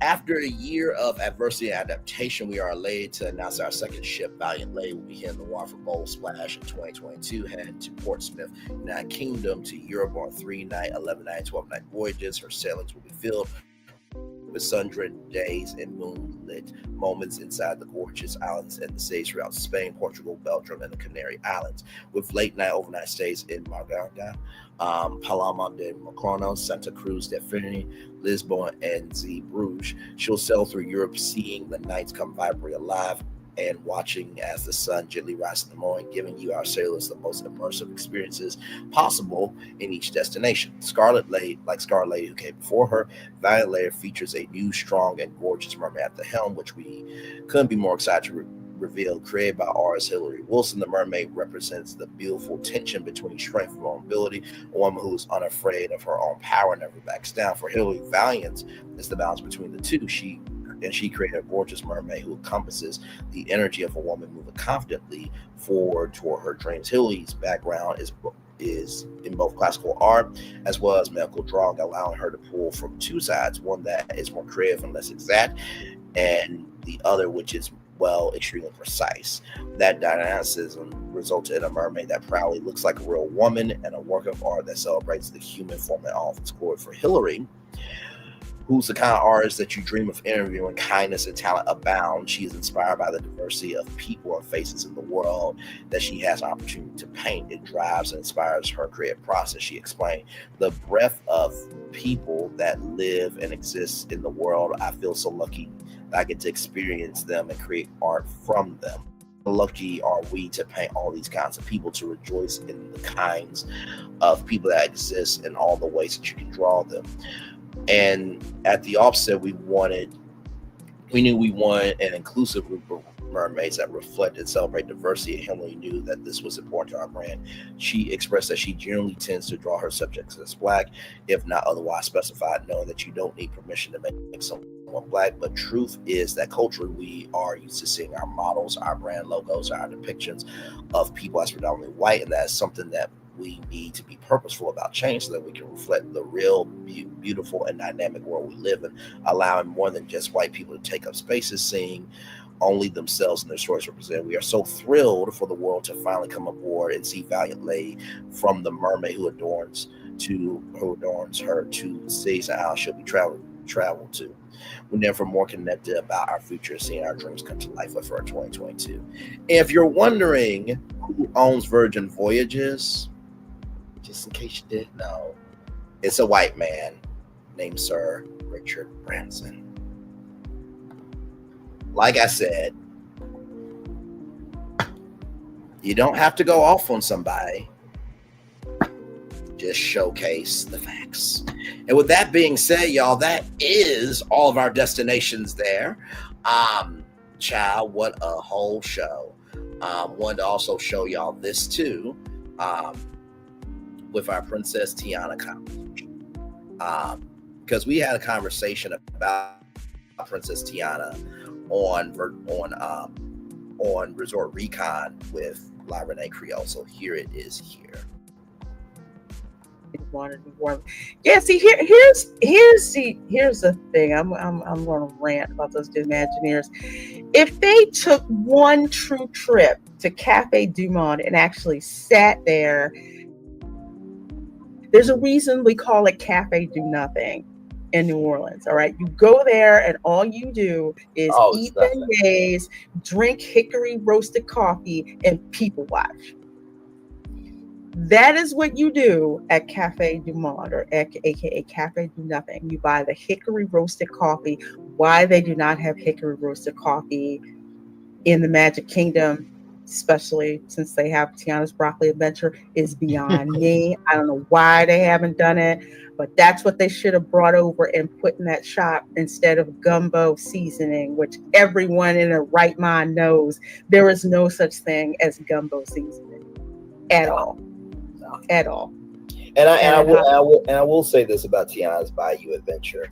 I was proud of it for the fact of they did that, you know what I mean? Because I do believe that Tiana is very culturally significant, not just for Black culture, but for the fact that you did get to see hard work in a Disney movie. Because usually everything is sunshine, rainbows, and pixie dust. Right, right. But I also do believe that if Disney really is about imagination, there is plenty of land, and I do believe that Princess Tiana is bigger than everything. Oh yeah, so I'm happy the attraction is there, because you know, kids who never saw themselves to be of royalty can have that ride, and also adults too. We want to feel like royalty too. So I'm glad that the attraction is there, but I do understand why everybody believes that should be its own attraction. And for me, I had to really sit with it, because when I heard that you guys called it broccoli, I'm like, back in the day, we were strange fruit. And so now we're in 2 Disney parks, you know, on both coasts. So we made it a long way. But of course, when you're a theme park nerd, you are about the storytelling and the energy of how that translates to the audience. So I had to be with myself for a minute. But yes, I do. Yeah, I'm a big fan of Princess. Right. Well, I love Princess and the Frog. I think it's a great property. The songs are phenomenal. It's the last hand-drawn animation property. And that's one of the things that I don't like about Tiana's Bayou Adventure is Tiana doesn't look right. Like Tiana, like they did a disservice to her. Her animatronic doesn't look right. The one time she's animated in the ride, it's not even 2D hand-drawn animation. It looks weird. And I'm like, you know, especially the way they're now wanting to do Cars and take out Rivers of America and all this. And I'm like, how perfect would it have been to use Rivers of America and the boat, which, by the way, you see one just like it in the movie, a steamboat, come up, and they could have transformed all of Tom Sawyer's Island into a New Orleans, had the ride go around the island, and you pull up, you actually, like, in my head, it's a slower, dark ride that actually makes you feel like you're on a bayou and not sliding down a mountain. And it has more of the story of, like, the story is so convoluted. I'm in New Orleans and I can't find musicians. Are you kidding me? They're literally every street corner. So that makes no sense. So like, I just wanted Tiana to have a much better ride experience. And in my head, you had the whole restaurant there, and you passed it, and you could smell the beignets, you could smell the cooking from it. And so when you rode it and you went by the restaurant, you wanted to get off and immediately go to the restaurant to get some. And it's like to give Tiana a retheme of a ride that was an attraction that people loved anyway is insulting to the character of Tiana, in my opinion. And I think that she deserved better. That's my whole thing. Is I just wish. And when I heard that perspective from it, then I was able to rest with it. And I think that goes to the testament of when you can love a character that is bigger than just the culture. You love this character because you see the value of that character. You're a Tiana fan of me, so yeah. It's also other things, like she should have gotten her own attraction, especially with how beloved that that movie was, and with just how beautiful and gorgeous the artwork is. And speaking of artwork, you remember the concept artwork they gave us? Oh yeah, with the tree. Tiana's Bayou Adventure.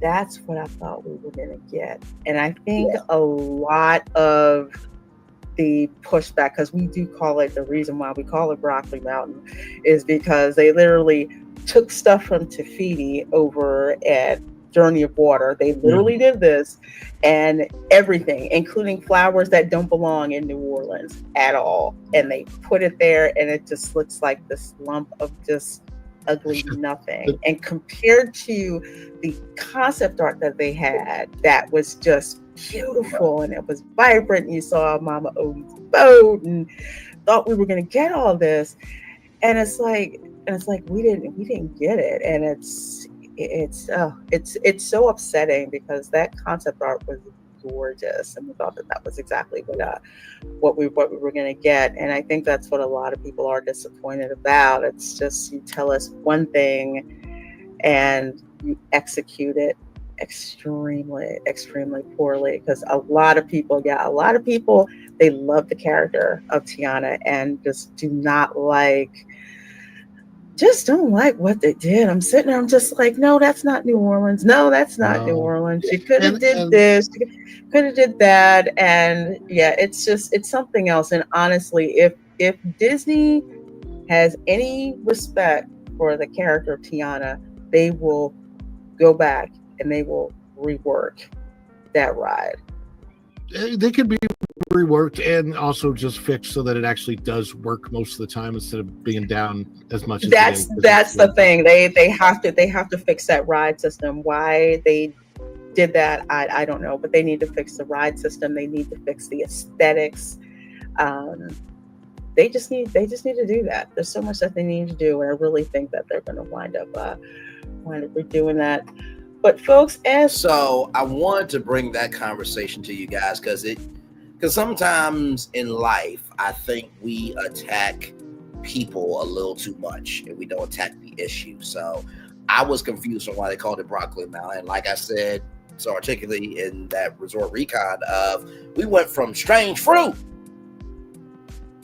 and the blood being in trees to being on two coasts of a ride, you know what I mean? So, but yes, indeed, y'all. But I'm gonna turn on my camera now because we've done the whole show for over 3 hours.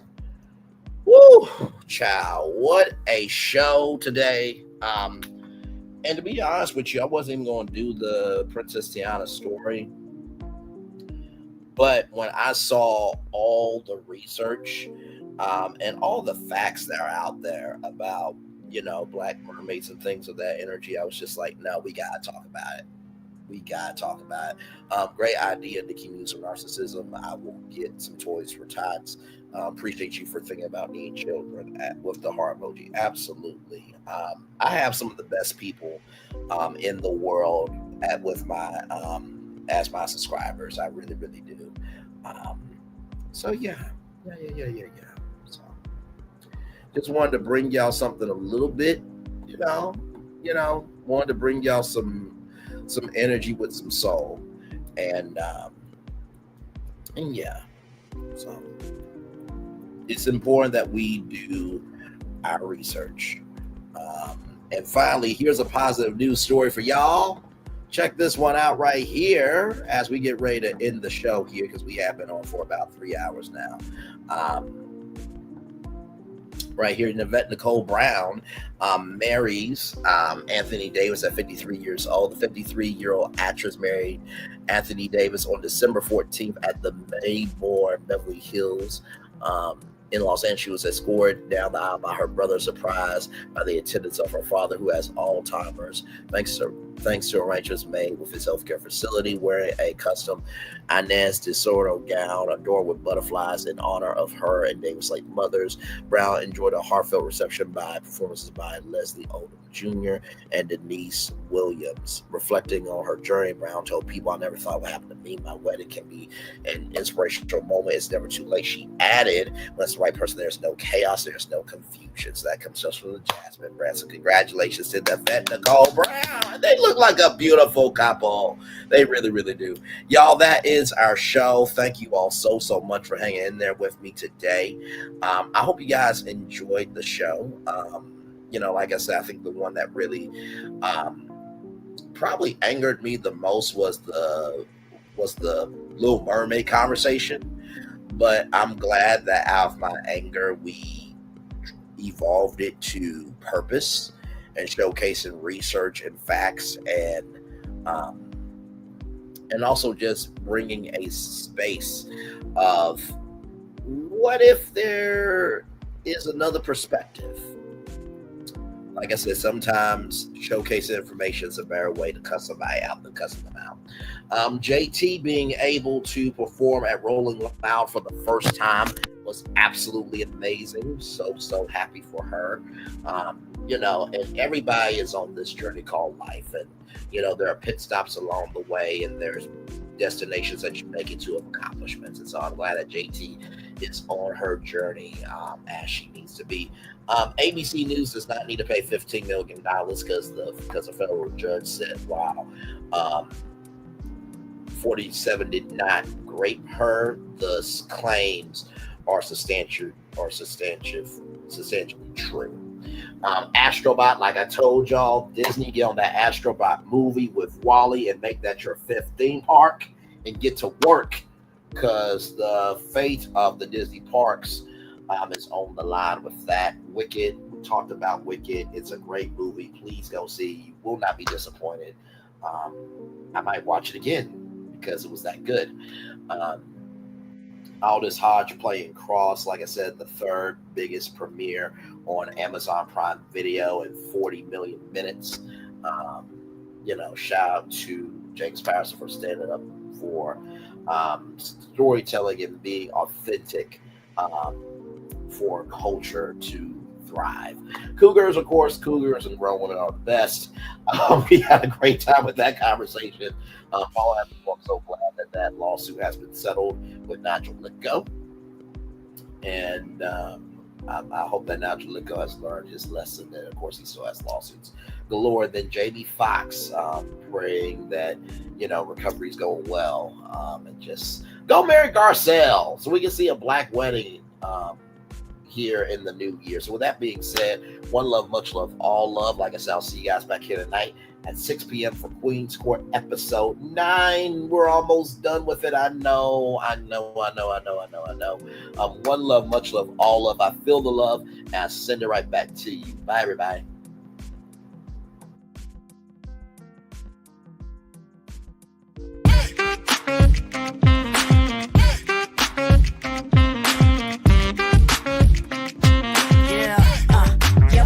All day. Yeah, we're working, let me play. You know me, work real hard, now we're ready, let's play. Hey, hustle up, yeah. Ready, set, let's go, yeah. Hustle up, yeah. Ready, set, let's go. Turn it up a little louder. Now get low, come on, drop it to the floor. Yeah, drop it to the floor. Turn it up. Turn it up a little louder. Now get low, come on, drop it to the floor. Yeah, drop it to the floor. Turn it up a little louder. Now get low, come on, drop it to the floor. Yeah, drop it to the floor. Turn it up a little louder. Now get low, come on, drop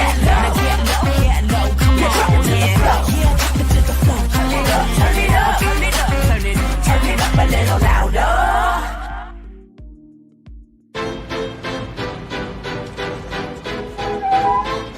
This is for all you multi-talented, multitasking, multi-everything people out there. Take it away. Find your glory, write your story, fearless feet will carry you. Time you own it, take your moment, be a fire burning through. Hustling from night until morning, grinding it out, it won't be long. Feel your power, it's your hour, you inspire, you are strong. Enjoy your Zoa. No applause? You're all fired. Now that you've reached the stage in your life where quality television is important, Nubian TV is a black network that speaks to your lifestyle. Nubian TV is the world's first digital network devoted to the upscale and political lifestyles of Black people. Nubian TV's programming includes politics, travel, fashion, food, automotive, arts and culture, civil rights, music, and more. Watch now on Amazon Fire TV, Roku, or watch globally at nubiantv.net. Nubian TV, it's what you want to watch.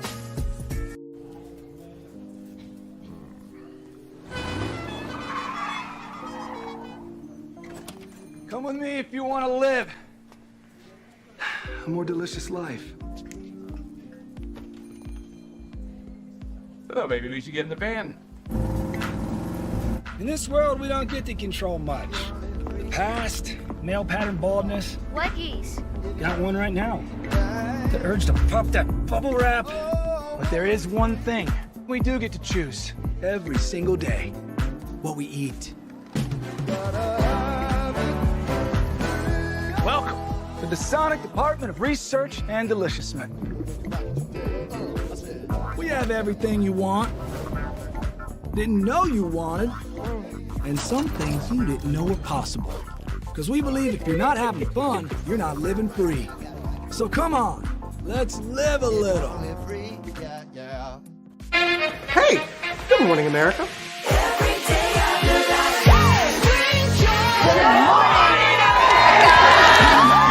Good morning, America. Good morning, America. Good morning, America. Money. Are you ready? They are ready. Covering the biggest events in the country right now. There's a lot going on here. It's always a good time. That's what the show's about. That's good. Really good. Very good. Coming in hot, Jimmy, coming in hot. It's far from elementary. Oh, good morning, America.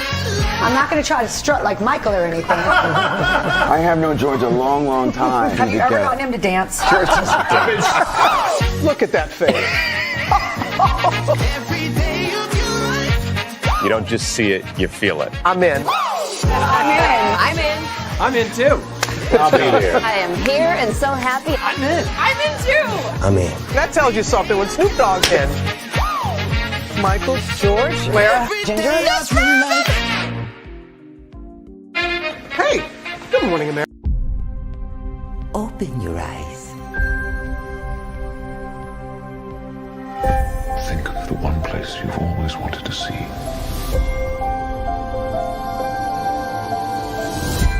This is where our magic comes from? They say if you dream a thing more than once, Please, please, please. it's sure to come true. Everything you see exists together in the great circle of life. There are stories about what happened. It's true. All of it. In every job that must be done, there is an element of fun. I told you she was tricky. Life is full of possibilities. What do you want to be remembered for? The world is in our hands, and we gotta do something with it.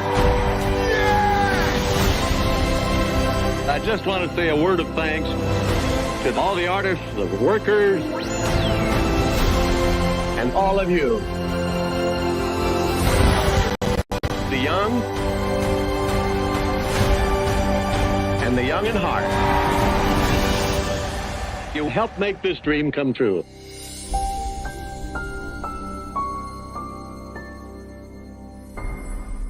I thought I should tell you they've been talking about you.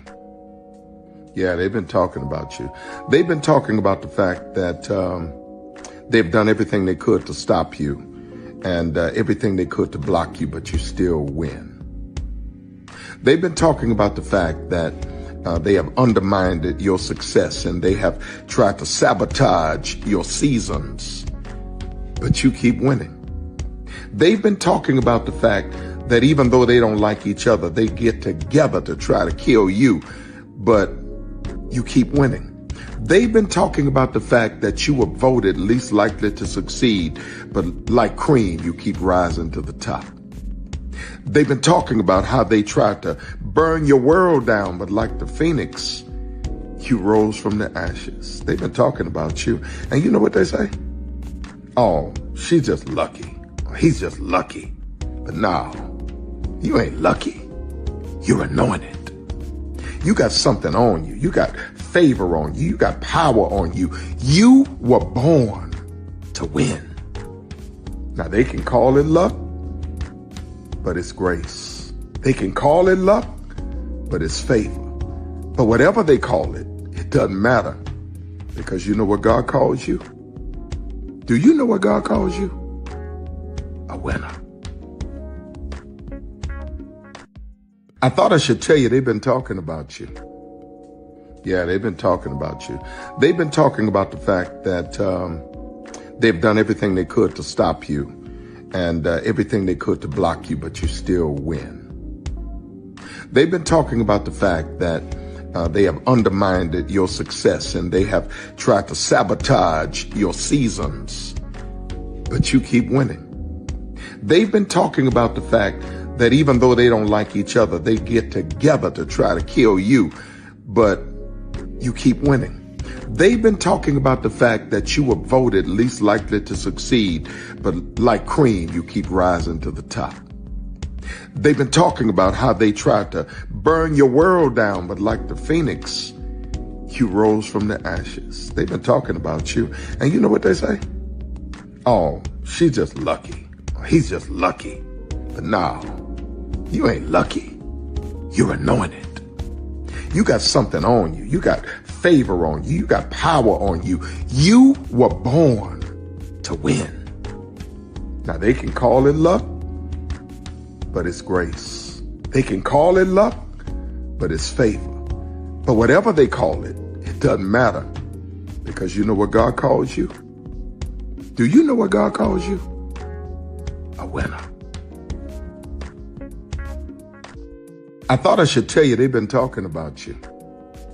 Yeah, they've been talking about you. They've been talking about the fact that they've done everything they could to stop you and everything they could to block you, but you still win.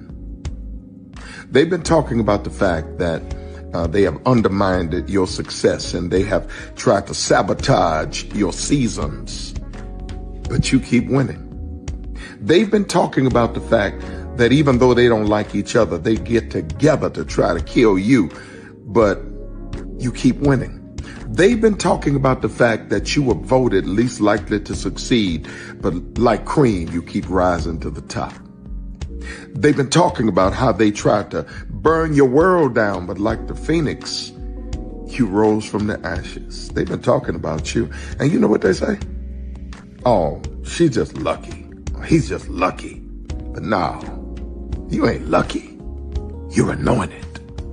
You got something on you. You got favor on you. You got power on you. You were born to win.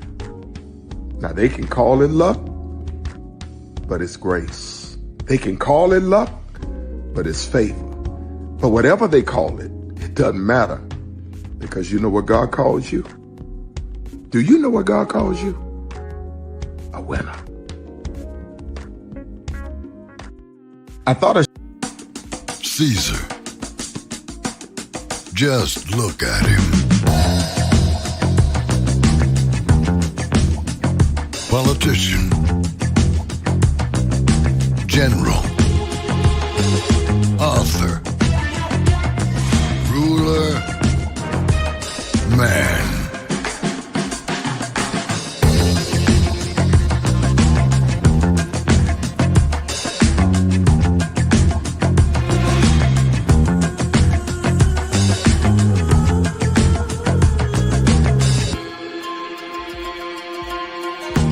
Legend has it, he's not only stared into the belly of the beast, he's had it for dinner.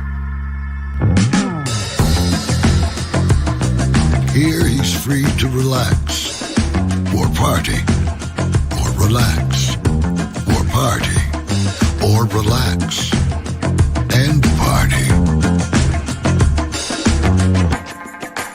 His is a world of opulence, excess, and the occasional impulse buy. Not one to rest on his laurels, he's famous for ushering in a new age of entertainment. So, for anyone seeking a place where the sun never sets, on a good time, All this awaits. I am Caesar, and I approve this palace.